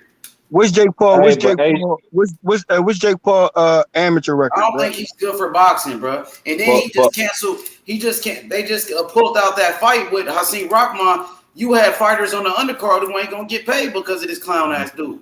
If we start from amateur, that's true. And I was about to ask you if you think Jake Paul gives back to the sport. But I mean, you just said it. You just said it right there. We don't need Jake Paul in the sport. That's what's fucking the sport up. But go ahead, Ohio. That's what I see that, but that's my thing. This is the first time that's being canceled. We didn't see nothing about nobody wins. I was giving Jake praise when he took a pay cut in Cleveland to get the fighters more money. I don't know if y'all remember that. Yeah, I remember that. For my what was his intentions behind it? No, but that's my thing. It shouldn't be about, oh man, he's only doing this for this and this, because everybody has attentions. Al Heyman makes sure he take care of his fighters, but he has attentions behind that because reputation is big. Like everybody has a motive, but my thing is he still did it. We don't have other fighters did it. And I don't know if you was on the panel, H Money. I was telling them Jake Paul is the only fighter now that's registered as a box rat that went back to Ohio after they've been on pay-per-view. And gave back. No one is that Sean Porter could have done that after the Errol Spence fight. He doing it for clout, bruh. This man don't give a fuck about the sport, bruh. Hey, but you know the good thing. Okay, here's the bright side to the situation. You know what I mean? Let me just quote. You know what I mean? H Money favorite fighter, Devin the Dream Haney. I mean, even he referred like he might have interest in doing an exhibition and stuff like that. Even Ryan Garcia, but I was best saying Ryan Garcia. He could have been done that, but he got to stay in the factual boxing lane and factual boxing foundation with the shit. I mean, so they have interest in getting exhibition. I say Haney and Ryan Garcia do exactly what get in that lane. You know what I mean? And put more eyes on the sport regardless. I mean, have the exhibition, have the super fight. I want to see the real boxing fights. I want to see the best fight, the best. I don't want to see none of this clown shit. This shit is a circus now. Go ahead. I can see Haney and Ryan Garcia or any. Why they keep this fight in a real fight? What the fuck?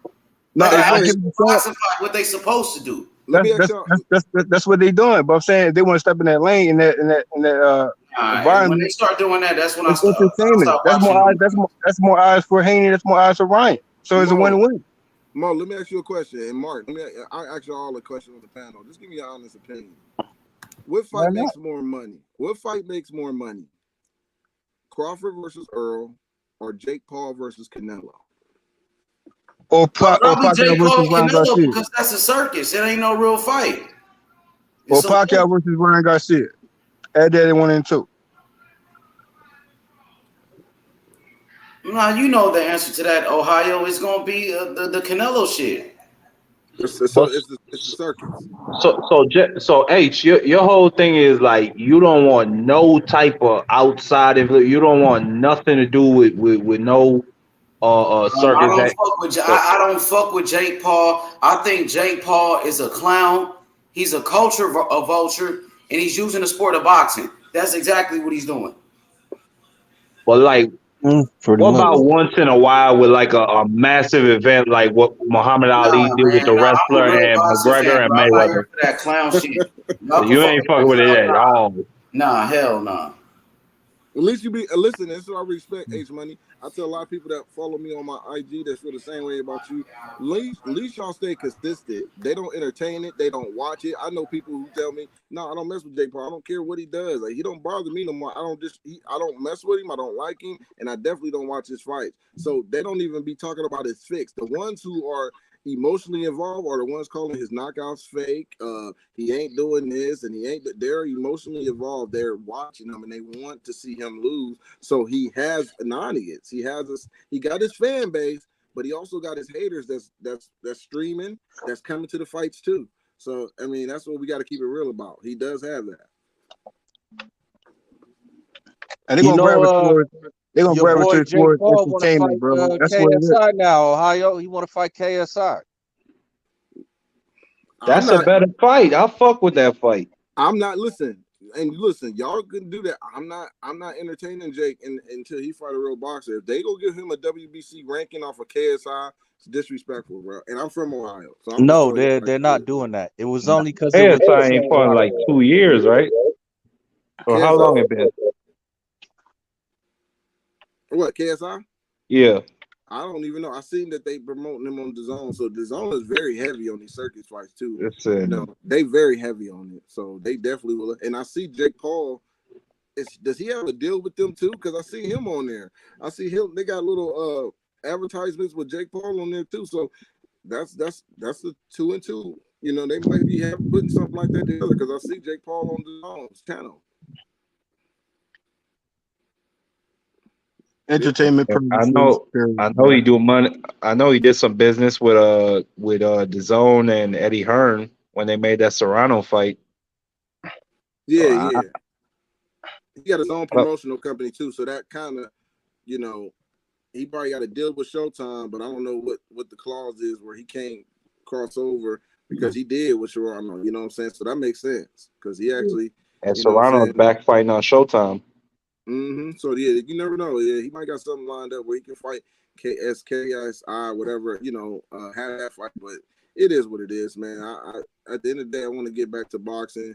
To the top guys fighting each other. I'm tired of these negotiation stipulations that we don't get the fights we want. Kovalev versus Adonis Stevenson, we didn't get it. Wilder versus AJ, we didn't get it. Jarrett Hurd versus Jamel Charlo, 154, undisputed. They was undefeated. We didn't get those, man. It's like we don't get those fights, and we need to. Like we deserve it. What's up with Jarrett Hurd, bro? Hurd is on the decline, man. I think mentally, man, him losing who is his last fight he lost to? Aries? I think that was his last fight. He fought recently, right? Like what 2000 what year was that? Sometime last year. I don't even know if he fought this year. Correct me if I'm wrong. I know J-Rock lost too. J-Rock lost too. So a couple of them guys been losing. On the down spot been losing, man. So but Hurd, I don't know, man. I don't know what weight class he gonna fight in because man, that boy big for 154. So I think he gonna start at 160. I think he moving up to 160. To be honest, I think it was, and yeah, I think Jarrett Hurd is just. I think he's fooled at 160. And progressively, as he keeps moving up, eventually, I think it's just gonna get bad for him. Yeah, because his style, he absorbs punches. You know what I'm saying? And, yeah, and let's be honest, man. He a weight bully. Let's keep it a buck. No, listen, I'm gonna keep it real. I'm gonna be, man. Listen, if you make the weight, you make the weight. But I definitely understand what people say weight bully because his rehydration is so huge, man. I seen him standing next to Kelly Pavlik, and it was amazing how big he was next to Kelly, and I was like, whoa. So it's amazing to see him make that weight. And again, Hurd has been known. Go ahead. What you about to say, bro? Go ahead. Not my bad, bro. I was gonna say this, right? Entertainment purposes, right? Mm-hmm. Now, knowing what we know about Jake Paul, for me, it's entertainment situation. I just know the lane where I prefer he should be on. But here's another twist to the situation right here. Let's say now these are professional fighters at the highest level. And if I say Silver versus Antonio Tarver, let me get context behind that. You know what I mean? Because Tarver was saying he's had more interest in exhibition ever since the Tyson and Roy Jones matchup, right? So he had. I'm not saying he's gonna follow through it, but also Roy Jones and Silver, the UFC fighter, right? They had a back and forth in history there too on some that could be a possible matchup for Roy Jones and Silver, and we know that's UFC crossing over to a boxing arena. So that's still entertainment and still at high level because we know Silver is a professional fighter and also a boxer as well. You know what I mean? And he can take on Roy Jones because Roy Jones said we have an exhibition again. What's up? He said he can run it back with Tyson. What's up? You know what I mean? And that was a 10 rounder situation. I feel as though it went to 12. You know what I mean? But that's here or there. But I'm still saying, you see what I'm saying? Like, if you're going to compare, that's no comparisons level-wise because they all had their career and there's a rifle worthy of an exhibition. You know what I mean? But Tarver also, had a decline in his career, but also, willing to take on interest in exhibition. I'm saying Silver and Tarver, for me, that'd be a banger-ass entertainment type of matchup. Mo, I got lost because we was talking about her, so I didn't know where we. Yeah, my bad. I know. I had to just let you know about. I mean, because entertainment and we talking about Jake Paul entertainment. I keep it separate. When it makes sense, it holds weight. Yeah, I mean, people can say about Jake Paul, but Jake Paul gonna make his moves, bro. Regardless of what he gonna make his match. Regardless, he gonna prove to real boxing fans, or he gonna continue with his tuber versus tubers and shit. Yeah, I mean, I get that. he can go back and forth for real. And I feel like people have the right to, if they don't want to watch it, they shouldn't watch it. They shouldn't entertain it, man. That's at the end of the day, that's what it's gonna be. So, watch the fights. Right? Yep. But back to Jarrett Hurd, I always felt like Jarrett Hurd reminded me of that Marvel character Bishop, man. He absorbs your power and he gets you out of there towards the end of the fight. And I think people started to catch on to her at the end of towards the end of his career, where they started to, last longer. These guys he wasn't stopping them no more because Hurd would take shots to give them, and he was, that's what he needs to go back on because we know Hurd, he wasn't fighting his opponent's fights. He fought his fight. Yeah, I'm like, he gotta get back to that. Remind himself, like, hold up, bruh.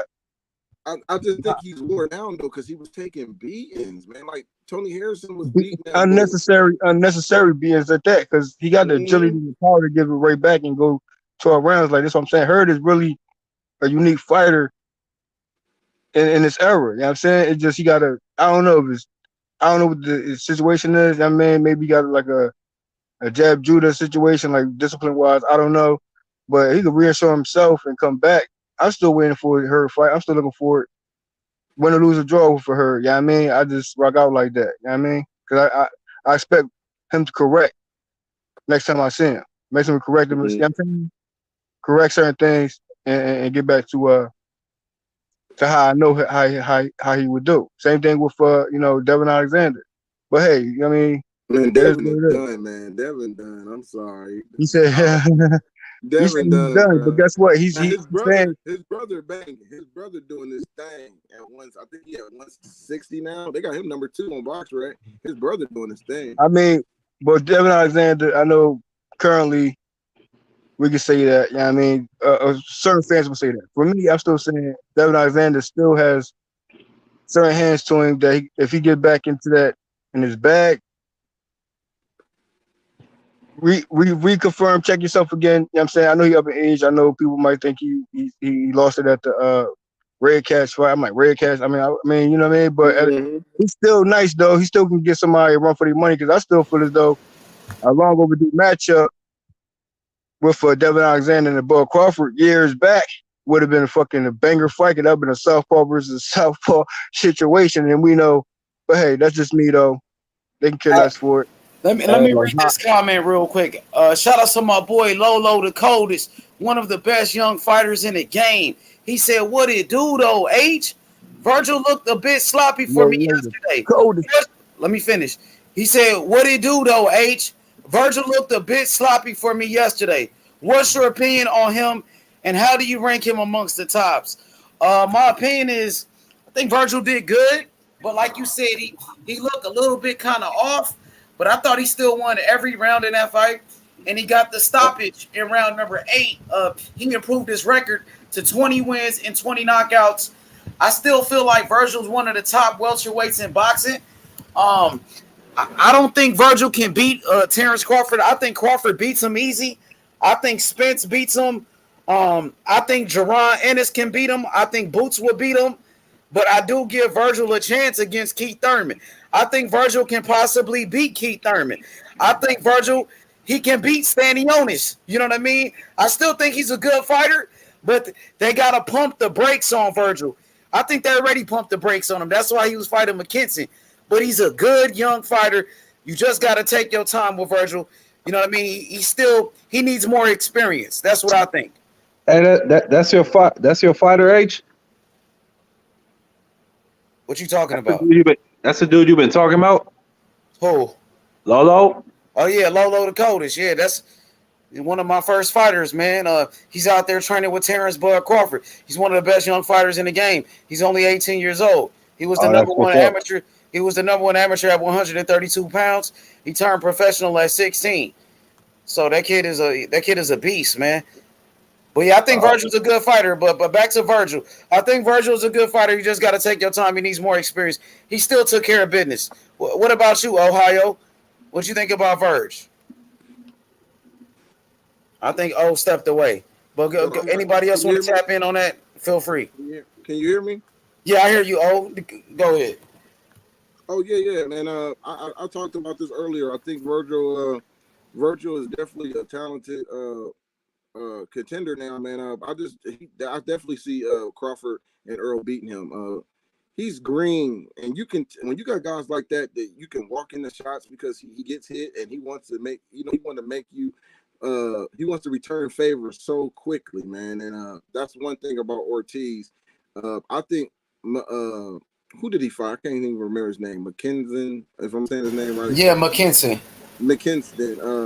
He was walking up in the shots. He just didn't have power. McKenzie was hitting him with that left hook a little bit. I think it was the right, but he was hitting him a little bit. But he just didn't do enough. And Virgil eventually broke him down and got him out of there, man.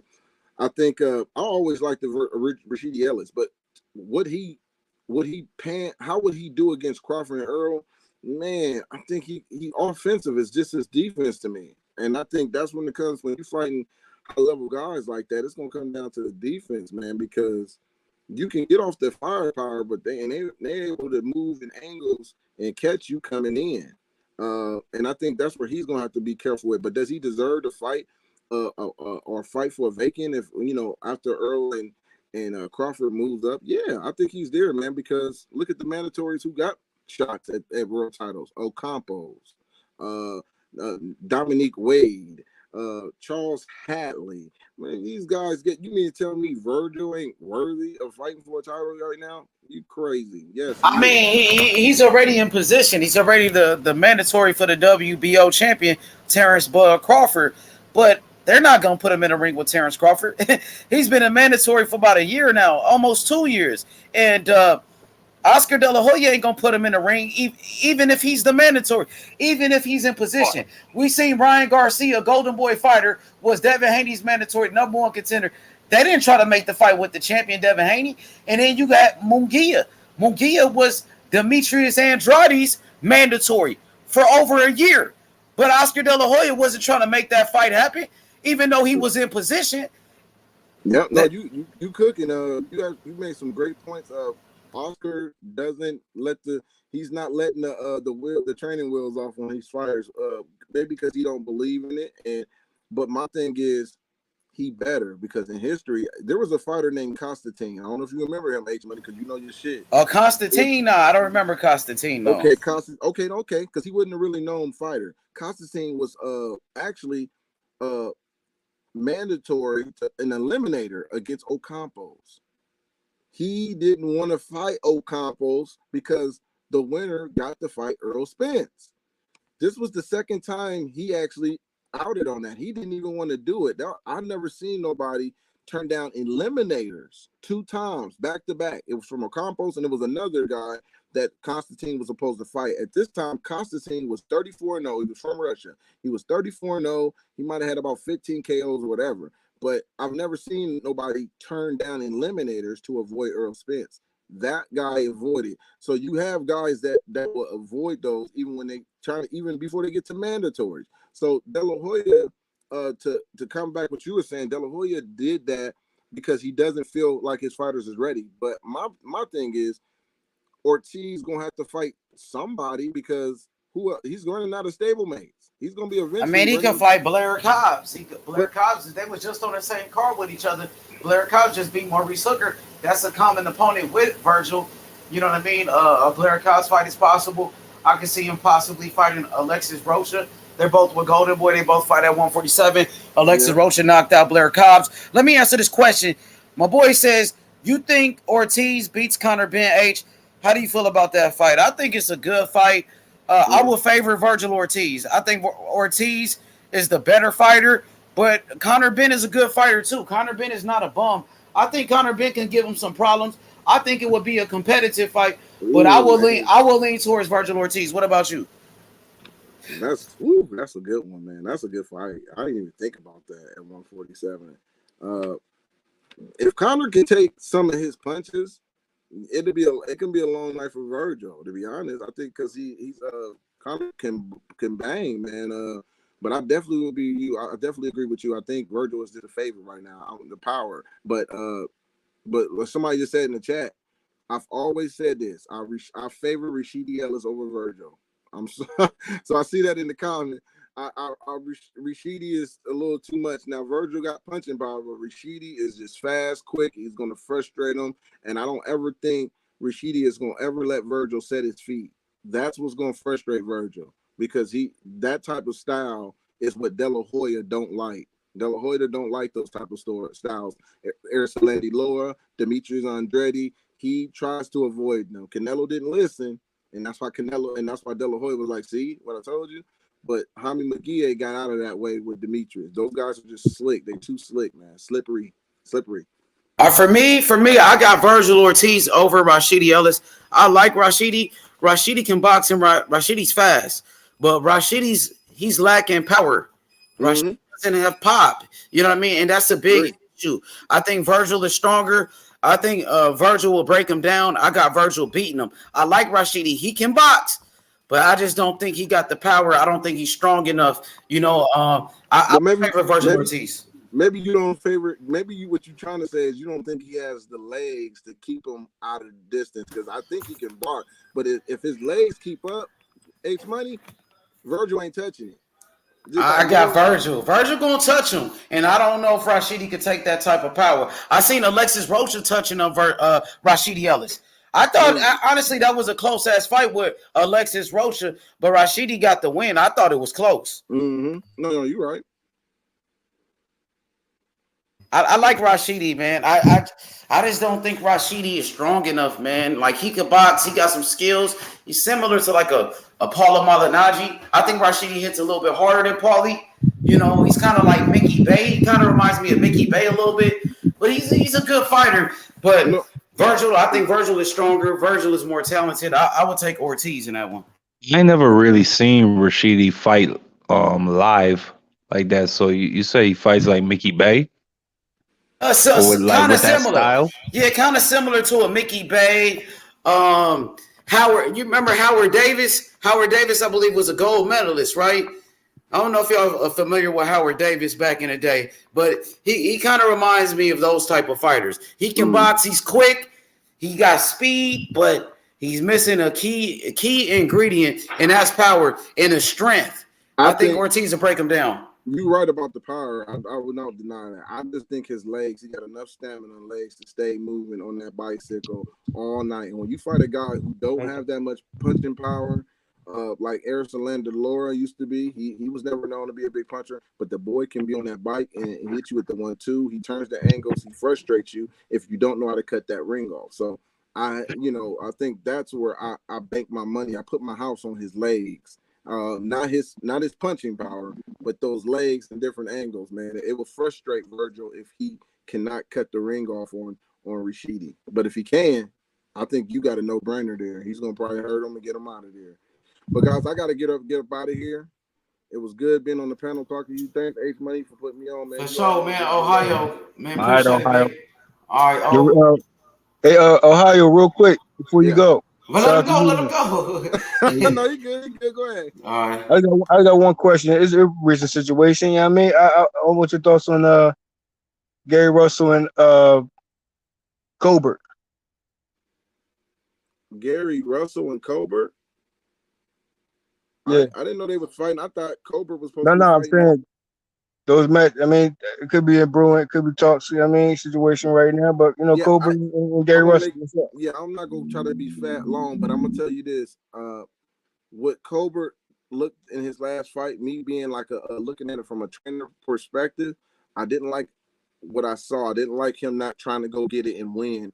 He looked like he was defeated after he got hit with that shot and went down. When I look at it and see a fighter like that, he needs a tune-up. We need to see him build his confidence back up.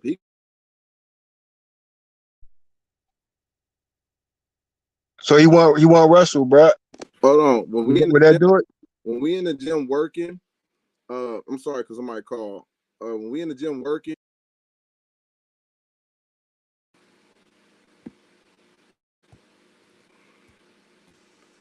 can you hear me? Yeah, you good now. No, Well, yeah, you cutting in and out. Yeah, I had to hit the disturb button. Somebody trying to call me. But no, when you're in the gym working, you got to see him with his confidence, man. I don't like putting fighters in another fight like a Gary Russell. Yes, it's a good name, but your last performance is more concerning to me. I don't like you going into another fight where I don't know if you got the dog. You're not showing me that. So the fans going to want to see it. They enjoy it. Gary and Colbert will be a great fight. But I don't like the fact that he needed another fight. This is all I'm saying. I'm making sure he just need to fight. I concur with that. I concur. All right, oh, for sure, man. Let that man go on with his business. He got phone calls and all type of shit. So let's get to the free smoke now. Let's get this free smoke debate started with Mo Bars and Marky Dan. Let's get this one-on-one. Marky Dan and Mo Bars. Devin Haney versus Tank Davis debate. Set it off. I gotta know where he stand at with both before we go further. Well, I think Devin Haney is the best lightweight in the world, and I think Tank Davis is ducking him. Well, I can't say Tank Davis is ducking him because, like, you know what I'm saying? Like, it's not like an offer was sent, nothing like that, but I don't think Tank wants that fight. I mean, I'll say that all ducking aside, I mean, we know the talks, I know the back and forth between that two, but more so, you know what I mean? For me, you already know I'm day one of both, so I'm still saying that matchup. I can't decide of the winner because I know how meaningful this fight is. I know the skill sets of both. So let's break it down. How you see that fight going? If you want to, start there, or what advantages, disadvantages, or I mean that you see. Who you got? If I ask you, who you got in that fight, in that one? I got Devin Haney. I got Devin by decision, unanimous decision, 12 rounds. I see him outboxing Tank, but I see there being maybe one or two moments where Tank is gonna land, and you know what I'm saying, that's gonna be Devin's biggest moment or his finest moment. You know what I'm saying, when he has to weather that storm that Tank throws at him. I think that's the moment when we gonna see Devin Haney for real. When we gonna see the best version of Devin Haney when he weathers that storm. So yeah, I think it's gonna be a great fight. It's gonna be, yeah. It's hard for me to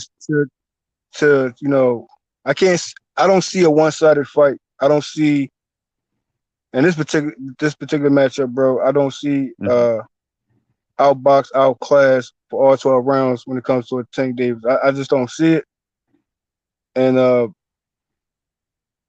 because it's gonna be a back and forth, bro. Because Tank Davis, bro, he got the counters coming forward. in the counters on the back foot, and also he'll take chances and more risks by getting you from a distance as well. And we know Haney has the distance and can keep you at bay, but that's not going to be for me a factor. It's a factor to keep him at bay, but when it comes to Tank, it won't be. You know what I mean? So it's all about both chins is going to be tested galore. You know what I mean? And it's going to come down to grit and digging deep for real. You know Hey what I Mo, mean? hey Mo, let me just respond to Hamza Abdullah quick. What I'm saying when I say the best version of Dev is gonna come out when he gets hurt, what I'm saying is pressure creates diamonds. That's all I'm saying, brother. I'm not saying that I want to see Dev hurt. Hey, let me read this question real quick. Shout out to Lolo the Coldest once Yeah, again. go. He says, why has Stanionis been so quiet coming off his biggest win? And I think him and Boots is a great fight. Lolo the Coldest. The reason why Stanionis is quiet now is because he's the fucking champion. He has the WBA world title. He just beat Butayev, like you said, in the biggest fight of his career. On the undercard of Errol Spence Jr. and your Dennis Ugas. That was a big win. He has the belt. He doesn't feel like he got to call anybody out. He felt like he's the champion, and they got to come see him. You know what I mean? That's why he's quiet. But you're right. A fight between Boots and Stanionis is a great fight. They got common opponents in Thomas Delorme. Remember, Stanionis went 12 rounds with Thomas Delorme, and Boots knocked Thomas Delorme out in one round right after Stanionis. And Stanionis had problems, a lot of problems with Thomas Delorme. It went 12 rounds, and even some people thought Delorme won that fight. But Boots knocked out Thomas Delorme in one round. You know what I mean? But it is a good fight. And, you know, that would be a Boots, a shot at a world title. So that'd be a great fight. I want to see it. But Stanionis got that belt, and he felt like he's the man now. But go ahead, brothers. I'm sorry. No, you good, Money. You got, I mean, shout out to the comments, Yeah, though. I ain't never really heard Stanionis go ahead, go ahead. I thought you was on the topic, bro. But go ahead. Oh my bad. I'm just gonna be quick with this. I ain't never really heard Stanionis talk like that, even before. Well, when he got this belt, it was last year. Well, It was on a Spence Ugas undercard, and he beat Butayev, who was an undefeated world champion for the belt. That was a big win. That was the biggest win of his career. Oh, so that's where he won the belt. I thought he had that shit from before. But yeah, that nigga, I mean, he ain't never really talked that much. Like I don't even know what Stanionis' voice sound like, so I'm not surprised that he's not calling out Boots and that he's not calling for the big names. I'm not surprised by that. I mean, he might be waiting for, you know, certain other fighters that's in his lane to step up and challenge some, you know, for that belt. He recently won, you know what I'm saying? In order to call out the top guys who are looking at other top guys, I mean, I think he got a few fights ahead of him to you know, to really say names. You know what I'm saying? Right now he just how many fights he got currently, and he just, you know, getting attention. I mean, so, 13, 14.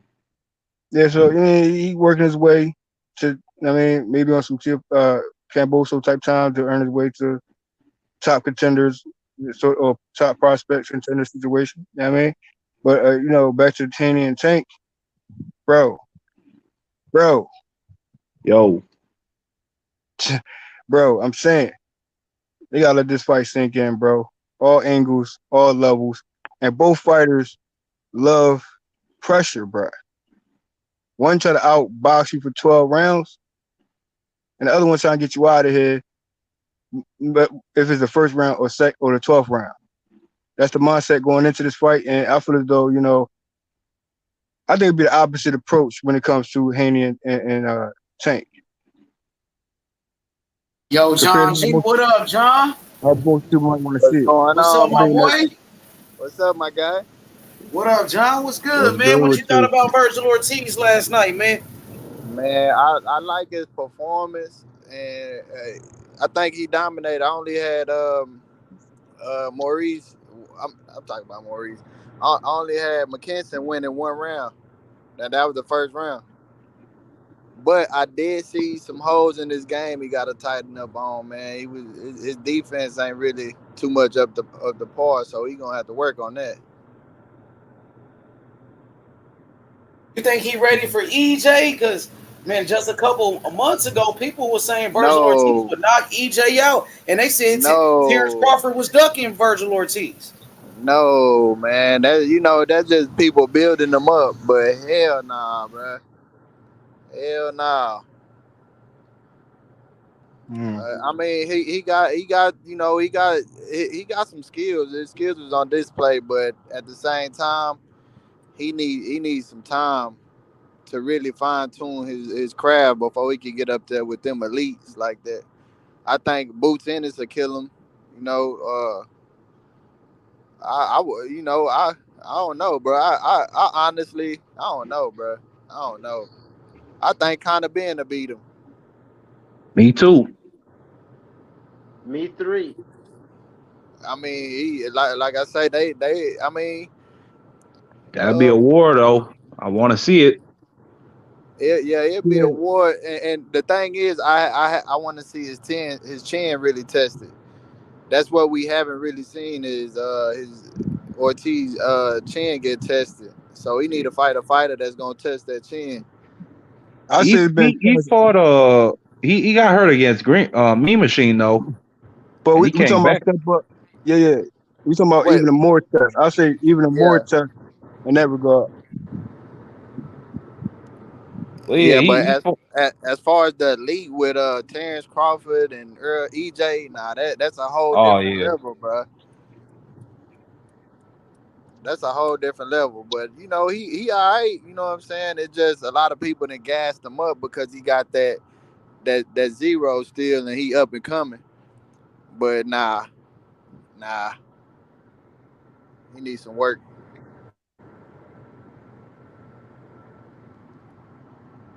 Yeah. So Haney, bro, they got don't undermine Haney coming forward game, bro. His approach coming forward, bro. They gotta give him more credit because in other fights, Haney coming forward, he got results. He got knockouts even on the coming forward tip. You know what I mean? I understand stay on the outside and box. I definitely see that as well when it comes to Haney. But like I said, it could have been other way around. What if Tank Davis, do the opposite approach, and Haney do the opposite approach? How would that fight look like? Or we can go straight to how it's supposed to look. Either way is fine with me. You know what I mean? I still weighing it all out. You know what I mean? Haney might be a majority on the back foot. Tank be coming forward. It could be a different type of matchup right there. But I'm still looking at all angles, bro, and considering height, reach, timing on both sides, both hands on both sides, chin on both sides, head movement will be even more so. Tank Davis will display that even more so than other fights, I believe. You know what I mean? Because he know what type of matchup this is. Yeah, to me that's like a 50-50 fight, man. Because both of them got the tools to win. The Tank, he got the tools to beat Devin. Devin got the tools to beat Tank. It's all about who really who game plan really works the best that night in the ring.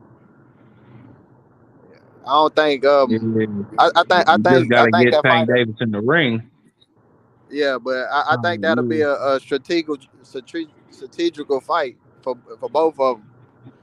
I can't favor either one. Hey, John G. Mo Bars. Shout out to What you think about what you think about this fight? Like in comparison to Haney and Tank, like Hector Camacho and Edwin Rosario, just in terms of like the boxer and the puncher, and that's probably how I see the fight playing Who's the out. boxer? Nah, hell nah. Haney. I don't see no resemblance in those fights. You say that. I you compare Tank and Haney and nigga, you Hector. compare Tank and Haney to Roberto Duran and Edwin Rosario. No, I said Nigga, Hector you crazy Camacho than and a Edwin motherfucker. Rosario. No, Hector Nah, Camacho. hell Hector no. Camacho. Look, Hell no. I can Okay. see. Look now, to me now one of the fighters fight. The comparison ain't as far as the fighters ain't the same, but I see where you Nah, trying to go with it. I see where you trying to go with it. talk about like the puncher and the boxer, and Yeah, I see. that fight. My bad, Johnny. Go ahead. I'll talk after. Nah. I'm just saying I see where you trying to go and that where you coming from. I Mhm. just I think it's different though. I think it's different because Yeah. the skill level of both Devin and Tank, I think is a whole different level of skill. But I get what you're saying against Mhm. the boxer and the puncher. Yeah, and that fight, how that fight played out, that's how I probably see, if not like that's how I see Haney and Tank playing out. With Haney outboxing Tank, but then Tank will have his moments where he'll catch Haney and then he'll walk him into shots. And then Haney will, and then in my opinion, what I see happening is Haney will weather the storms and win the fight. And that's what'll make it a great fight. You know what I'm saying? That's where I bring in Camacho and Rosario. Nah, It's funny that you brought. I don't. This fight reminds me of like a Mayweather versus Pacquiao type of fight, or like Mayweather versus Zab Judah. See that It's like this is Mayweather versus Hey, Zab Judah. yeah, I Mayweather, could see that more because of the Mayweather versus skills. Zab Judah, or Manny Pacquiao versus Floyd Mayweather type of fight. No, Zab That's what I Judah see. because of the skills and the punching ability. That you know I what I'm mean, saying? Manny Pacquiao got skills, nigga. Nah. He got punching. Not like Manny Pacquiao do got skill, nigga. You he stupid got little skills, moron. but He not got like eight Tank division skills. You world know what I'm champion, saying? nigga. He got You one of the tech. greatest fighters ever. You But, think he became one of the greatest fighters ever without skills? He got I didn't say that. Oh no, man. He one of the Hold on, greatest hold on, hold fighters on. ever, Manny Pacquiao, bruh. Hold on. So who got more skills, Manny Pacquiao They both got skills. Shane You or can't say Zab that. You Judah? can't say that Manny All Pacquiao right, ain't got skills. Manny I Pacquiao didn't was say skilled like that, a nigga. Why you, motherfucker. man? I hey, didn't look, say that. hey, Yeah, this is my you try to downplay Manny Pacquiao's skill set. hey, look. So this is All my right, comparison. okay. This is my comparison of um what I think the fighter resemble, but I can't say the outcome because Tank he got more in his bag. But to me, it's more like a Fury Wilder. But Tank got more skills than Wilder. It kind of reminded me of Ali versus Frazier too, like a Muhammad Yeah, Ali versus Joe Frazier type of fight, where I Haney ain't I can can never see box. seen that. that second fight. Every, everybody What got does their it look like? comparisons, bro, and expectation of this fight. You know what I'm saying? The matchups and stuff like that. Like, you know how we do Ace Money, you know what I'm saying? Tank don't be just be bringing that pressure like that though. Like he does bring the pressure, but he wasn't bringing just straight pressure on Barrios. It took him a while to bring that smoke. You know what I mean? It took him a while to figure out Barrios and get in that range. So it ain't like Tank gonna be on Devin Haney's ass from round number 1 to round number 12. Nah, he wasn't but on That's also, the Barrios' ass only. like that. Nah, bro. That's the That's only why I way say he it's can win gonna be though. a He strategic wasn't fight. even on Rolly's ass like that, bruh. Nah, it's That gonna be a makes sense though. strategic fight, bro. I ain't It gonna ain't. front. If it's strategic, Haney gonna beat him easy. see that's the thing, bro. Yeah, I probably agree. That's If the he I don't know. gasses Tank out, if I he don't know, runs bro. But Tank gas because out, Because you remember, like Tank ain't just bring the smoke to Pitbull Isaac Cruz. Pitbull brought the smoke to Tank. Tank yeah, turned boxer. yeah, but that's what I'm saying. Like people don't give Tank his credit. He can box, bro. He can box, but he can't outbox Tank ain't Haney. just Tank. No, he can't outbox Haney, but he still can box. Yeah, he can And box. look. So I give the up to Taney. I mean the Haney as the boxer. I give the up to Tank for having that knockout punch, but he still can box. It's not just a knockout punch he got in his bag. He still can box. But who did he just outbox? The only person he outboxed really was Pitbull Isaac Cruz. No, it ain't even about outboxing him. It's about putting it all together. If you can box well with with the combination of that counter knockout or setting him up for the knockout. He don't need to just box better than anybody. I'm saying, but if he try to box with Haney gonna make him look like a fool.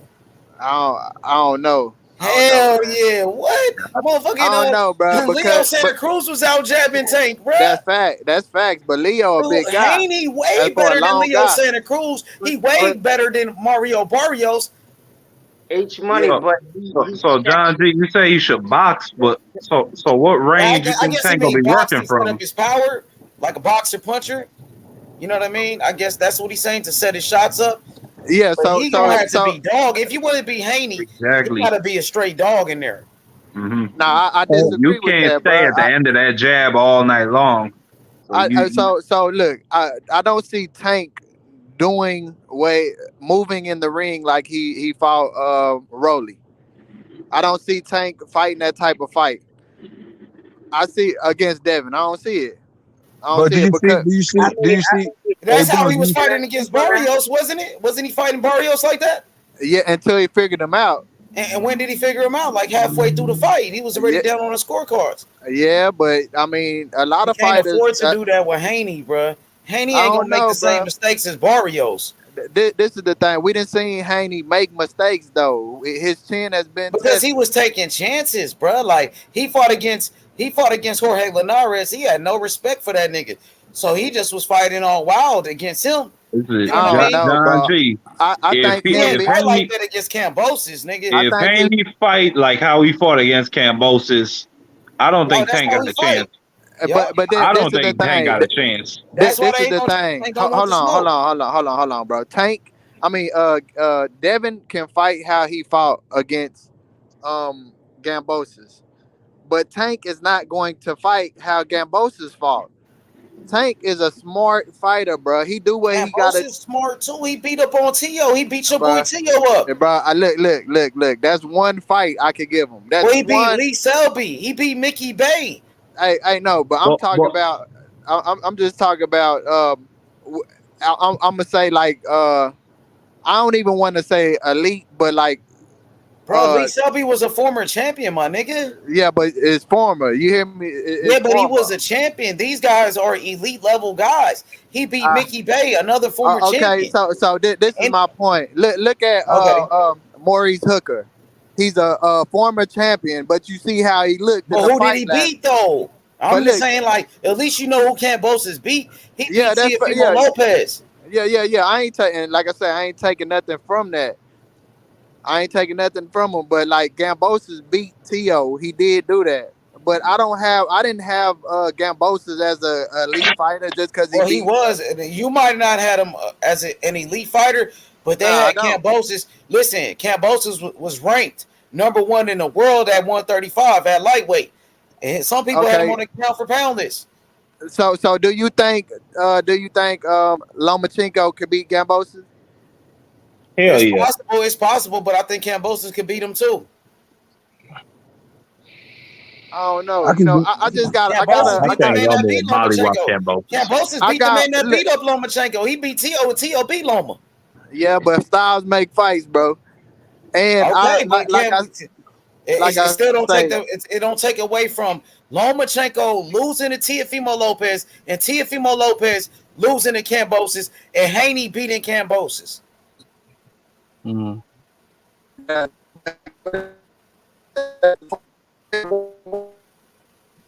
Is he breaking up?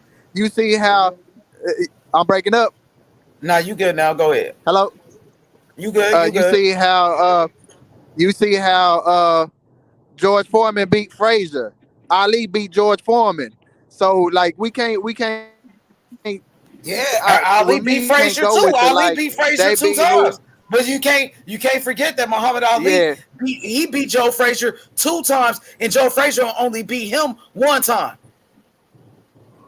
Yeah, that's fact. But my whole point that's why triangle I'm like, stuff. bro. Go ahead, my guy. The level of the situation, like I'm still putting it at the level of 135 and Haney level and Tank level. Yeah, I mean the outcome could be how the throwbacks, you know what I'm saying? But it's 2 different levels. But I still compare it to for me it's Tony Tucker and Mike Tyson fight. every time I see Tank and Haney, that's all I see is Tony Tucker and Mike Tyson. You know what I mean? Because the frustration was there. They both was Mike Tyson coming forward, full force. Tony Tucker standing on his toes. Coming for a force though. But I here got. I you don't know. go. Here you go. I got that Here you Brody 50-50. had that nigga going backwards. Mario But Barrios Mario Barrios had him going backwards, and that nigga Pitbull Isaac Cruz Tank had him Davis going also come backwards. forward too. Like we can't overlook Tank Davis coming forward game because I'm telling you, bro, he comes But forward. He Tank don't come don't have, forward to like me that though. personally, Tank don't even Come have forward, nowhere bro. near the amount of But H Money, that's pulling the just tools. That's ferocity pulling out Mike the had. other tools. Yeah, you right Better, about that. Hey, yo, he make his adjustments, then he started to come forward and break his opponents down. But you can't Yeah. afford to go down on the scorecards with somebody like Devin Haney because he just racking up rounds. He racking up points. So like you Yeah, said, I just got it think this 50-50, bro. Haney would bring out his A game. We haven't seen Tank's A game at all. You don't think so? We haven't seen his A game at You all. don't think against his fight with Jose That's the Pedraza? whole. What about when he beat Pedraza? That was a good fight. Everybody's saying Tank ain't fighting nobody to this day. Nah, I can't say that. Tank got some good Hey, wins, that's bro. cap, bro. That's cap. I agree with John. That's cap. No, but I don't know. What I'm saying is, overall, people saying Tank is ducking per se, or That's Marky Dan. He's on the panel. That's who said it. Yeah, Marky Dan. I'm gonna take. Yeah, I said a lot of that shit in the past. I'm gonna take it back, but I don't think he want that fight. I ain't gonna say he ducking because like. So Well, Marky like, Dan, do no, you feel also like with Tank ducked Sam. Loma? Marky Dan, do you feel like Tank ducked Loma? Did he want? Oh wait, any- yeah. Oh yeah, I feel like he ducked Loma. the only person he fought. Well, I do, but I don't think. I don't think he ducked Loma, bro. I think Floyd Mayweather and Ellaby ducked motherfucking Loma. I mean, you heard I out. think his cap Tank ain't ducked really him. passed no test in front of them, really. Nah, bro. It's more about managing that management that Floyd and Ellaby be having going be bullshit, dog. I mean, you heard it out Tank's own mouth. He said it on Gilly. What's the name of them niggas? Gilly. He said it on Gilly's own podcast that they basically had to force this nigga to fight Jose Pedraza, which was the biggest win of his fucking career. Yeah, I remember that, but he also said that he wanted the Loma fight. I don't recall that. I recall this nigga saying they want to see me fail. 5 years ago. You don't understand. He also said that And I Floyd recall Mayweather that couldn't get him Floyd the saying he Loma want to fight. make that He's fight. a 7-year-old child. That's all that shit is. And he just had to learn, and he's learning on the job very fucking well. He's ahead of the fucking game. I don't know, but he was a stubborn child on that Loma shit too 5 years ago. Yeah, I think so. Hey, him and I don't know. I still got him and Devin a 50-50 fight, bro. I don't give now Tank one ain't of ducking them no the notch. Lomo, bro. Well, yeah, I ain't gonna say that he frame, let ducking you know Devin about no that. more. I ain't gonna say that no more. Yeah, I also take back that Lomo situation too. Yeah, because I ain't gonna take back the time Lomo. frame says otherwise. Yeah, but go. Yeah, you say what you say though. No, I was just saying it's 50-50 fight. I can't give now one of them the notch on either one of them, bro. You don't got nobody 49-51. Nah, I got 50-50, bro, because both of them got the tools to win, bro. I can't. I don't know who would win that fight. I can't lean towards one way or lean towards the other, bro. It's hard to because Devin is a superb boxer with defense. To me, his flaws is his chin his chin is okay.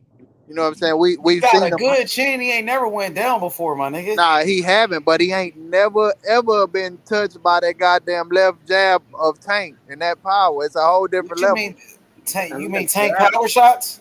You said what? You talking about Tank Davis power punches? Yeah. Yeah, but Haney been in there with punchers before, and he showed he got a good chin. I'm just saying we didn't seen him wobbled also. Oh man, every fighter done got wobbled before, bro. This is boxing. Hey, what? But What's Tank Better than record, bro? okay. His Hey, chin hey, is I what's better. mean, Tank? he got wobbled by the nigga who dropped Anybody can get Lomachenko. wobbled, bro. Motherfucking I'm just, Lomachenko got hey, dropped. This thing, he never went down. hey, Terence this is my, Crawford got but wobbled by Gamboa. yeah, this fact, EJ but got wobbled by Ugas. this is my point, bro. When you going against a superb KO artist, this is what he do. This is what he do.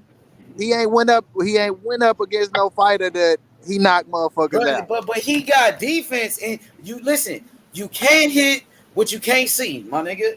That's Flow like facts, a butterfly, sting bro. like a bee, That's why I nigga. say it's 50-50, bro. I can't give Bro, either one listen. of them the In the nod. history of boxing, though, when you put in the top puncher, the biggest punchers in there with the best boxers, world class boxers, most of the time the boxer wins. When Ali fought against Joe Frazier, the knockout artist, Ali beat him 2 times. Frazier only beat him once. When Holyfield fought Mike Tyson, Holyfield beat Mike Tyson ass. Tyson was the one with the power. You know what I'm saying? And then Yeah. when Larry Holmes, when he fought against Ernie Shavers 2 times, he beat him 2 times, and he beat Kenny Norton. You know what I'm saying? I'm talking about Floyd Mayweather. Floyd Mayweather, master boxer. He went against punchers his whole career, like Maidana, Manny Pacquiao, Canelo. The boxer wins. They were saying Floyd was gonna get knocked out. What happened? All I'm saying, it ain't always the case. We Like, can't okay, make give me some scenarios. I'm talking about master boxer, the best boxer versus the best puncher. Who be winning?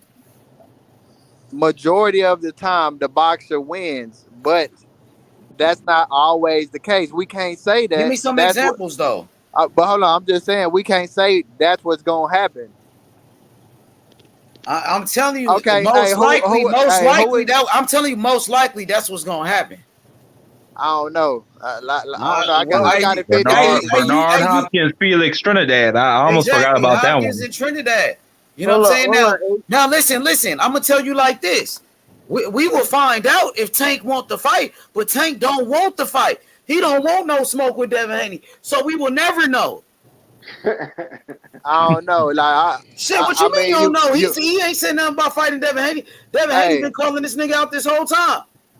I can't speak for the man because you Why he know can't speak for himself? He a grown ass man. EJ said, Hey, wait. look. Your boy EJ, you got a picture of EJ. He saying he want Crawford. He want to take his shit. I'm looking for Terence Crawford. That's That fact. nigga ain't talking about Devin Haney like that. Tank ain't Okay, talking about Devin Haney like that. So check this out. Hold on. So check this out. He said he was gonna fight Ryan Garcia. Since Ryan Garcia won, Tank ain't saying shit about fighting Ryan Garcia. Is he ducking Ryan Garcia? We ain't talking about Ryan Garcia. We talking Hold about on, Devin hold Haney. on. We But I know know, Ryan Garcia is but a look, clown. but look, you go ahead. Listen. We know Ryan Garcia is a motherfucking clown. I don't even like Ryan Garcia. I don't even keep up what he be talking about. I'm talking about the undisputed champion, Devin Haney, who calling you out, who been calling you out. And Bill Haney went up to the Rise podcast and called them niggas out. They don't want no smoke. They talking about fighting Ryan Garcia, who don't even want to fight him. Ryan Garcia trying to fight against Maxie Hughes. He trying to fight this guy from the UK. I So seen that. come on, bro. But hey, but Tank look, can't you speak ain't. for What himself, my point is, you. Hey, this is my point. You ain't seen Tank say anybody who he was gonna fight. That's a problem. He ain't seen. He ain't Why he said he ain't was saying gonna fight Ryan. But Why hey, he can't because you say, don't know who he going. Right, in the history of boxing, people always say, listen, in the history of boxing, people always say who the fuck they want to fight. EJ said he wanted to fight Thurman a long time ago. Why the nigga Tank ain't talking about fighting nobody, nigga? He the only one doing that shit. Hey, it's just how he move, bro.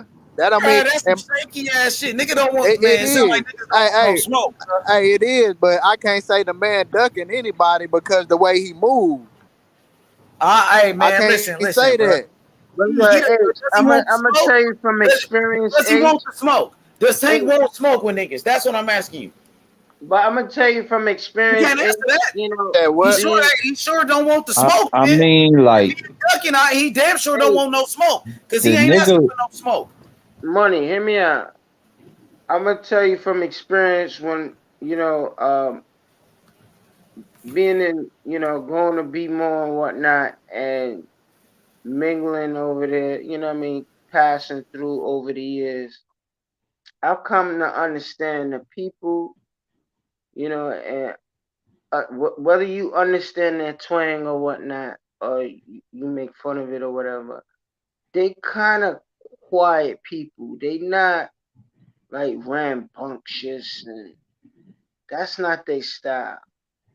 You know what I mean? They not a clout city. Like, you know what I mean? They not, like it's like it's certain cities that have like a strict code on who carries on what. And you could tell, it's all over. It's all over the world. But you could tell he kind of had that pedigree. So, you could tell that he's a young kid, but he's still a young man. You could tell he's been through some stuff, but he don't have to continue that or be in that light. So, but he don't have to bump his gums and all that shit, and I don't know their characteristics, be more people bumping their gums, and what I mean? They not that they don't got that kind of rhythm, what I mean? They low key. Shout out to B More and shout out to Oakland, bro. That's first and foremost. Yeah. And the Oakland, what I mean? I've never been to Oakland, but I want to represent the city, Oakland has that stamp. Like,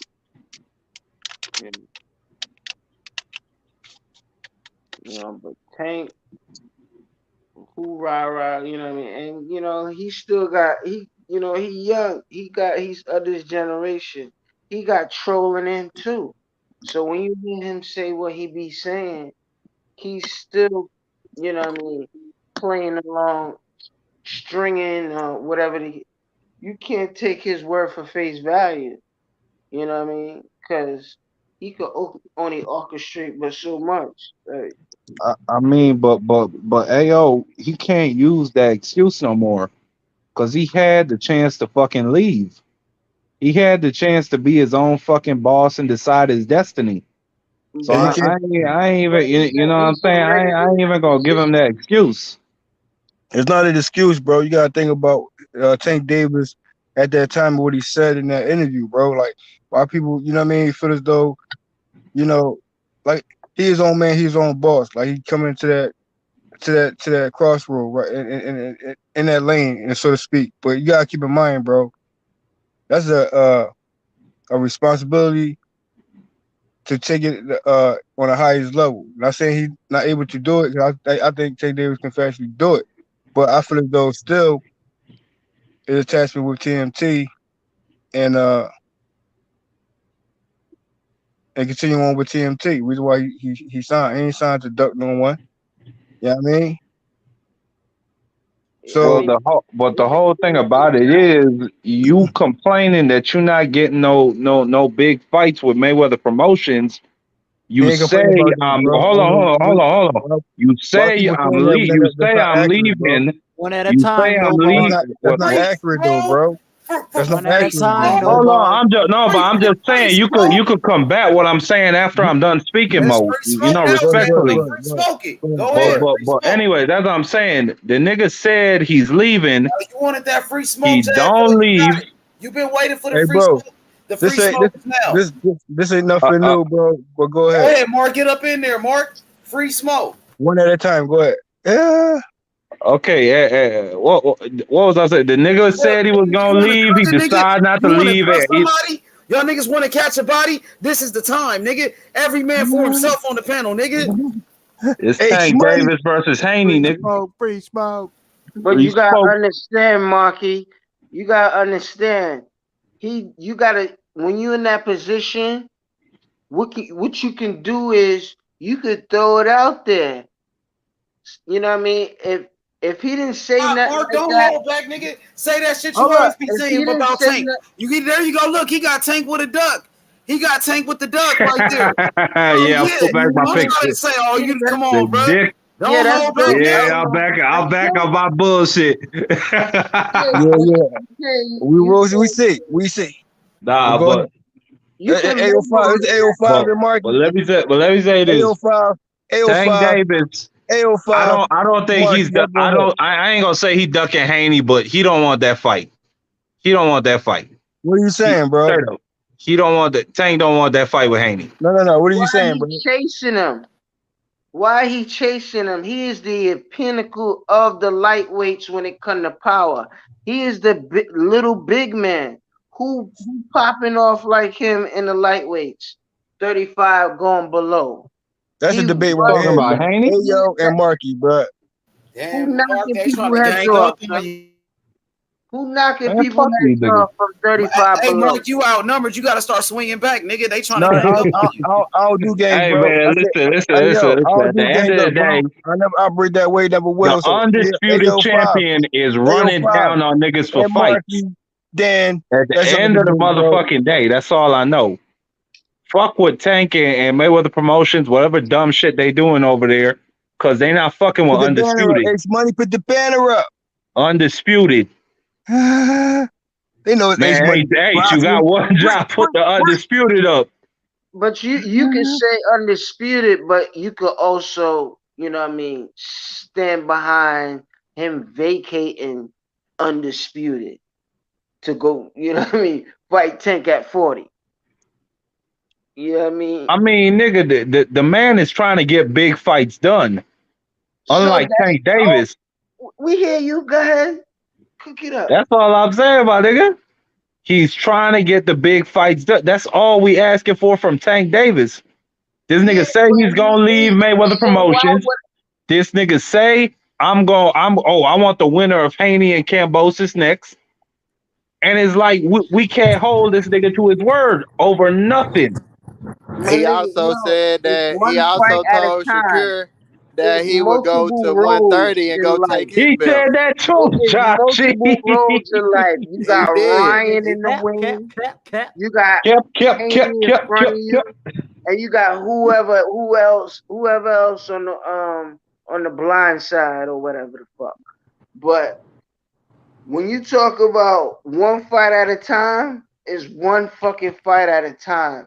So Haney's still in a loop with Kambosos. When that shit is finished, then he gonna be. Hey, how many fights did Tank sign? How many fights Tank signed with Showtime and Mayweather Promotions? I already signed with Mayweather for life. I haven't seen. Look, bro. You got a lifetime deal. Hey, bro, I think everything. So that don't sound like he's waiting for that one fight deal to get resolved. I mean, the way he with got Haney and Cam. do you blame him for not leaving Floyd Mayweather when Floyd Mayweather gives him the easiest fights, and on top of that, he's fighting on pay-per-view? He could do whatever I don't the fuck blame he him. wants to do. I don't blame him. Well, if you call it for smoke, I'm gonna hold you to But that. he's not calling for smoke. He said he want the winner of Haney Kambosos. That sound like smoke. He didn't mean it, bro. He was capping. Okay. So he's just a capper, and that's all we gonna do with him. Hey, what proof is it that he signed back with Mayweather? What's the proof that? I mean, I think Floyd said it out his own That is mouth. speculation, bro. And then All after that the fight, the speculation. proof is Floyd Mayweather is the one still speaking for him and promoting him.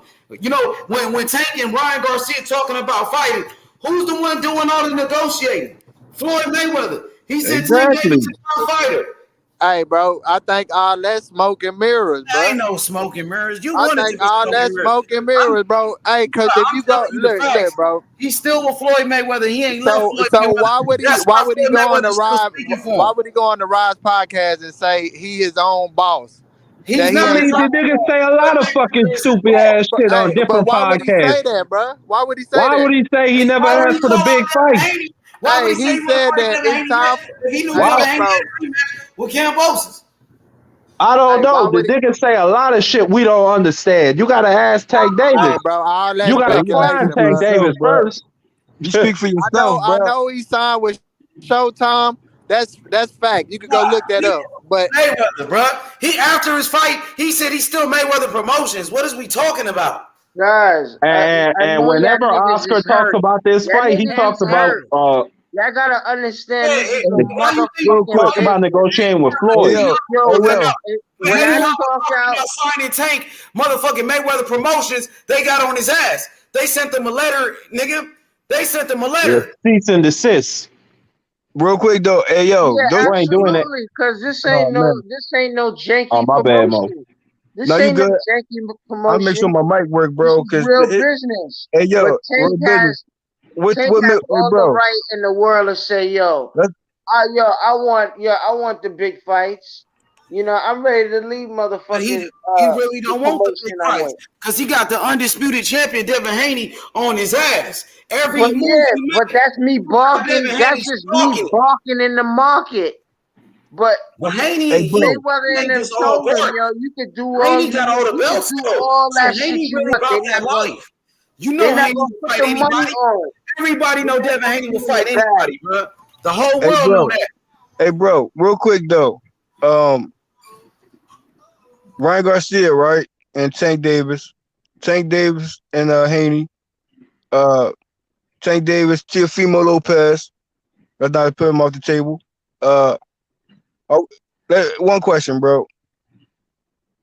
If those fights pay-per-view, all the above on that, because you know what Mayweather said, bro. Tank Davis is what? A pay-per-view star. You hear me? So he gonna carry that out for sure. And I'm talking about big fights. We know the names, we know the matchups, all big fights, all the above, and we're still saying what Mayweather been saying, pay-per-view star. So my question is, ducking who? Let's ask Mark. The undisputed champion. Oh, there go three. Undisputed lightweight champion. That's who he does. You see the pic? Hey, put Three's picture up there, man. Yo, That's after Haney do what he gotta do and finish his gauntlet, then he'll be a pay-per-view star. That's what it is.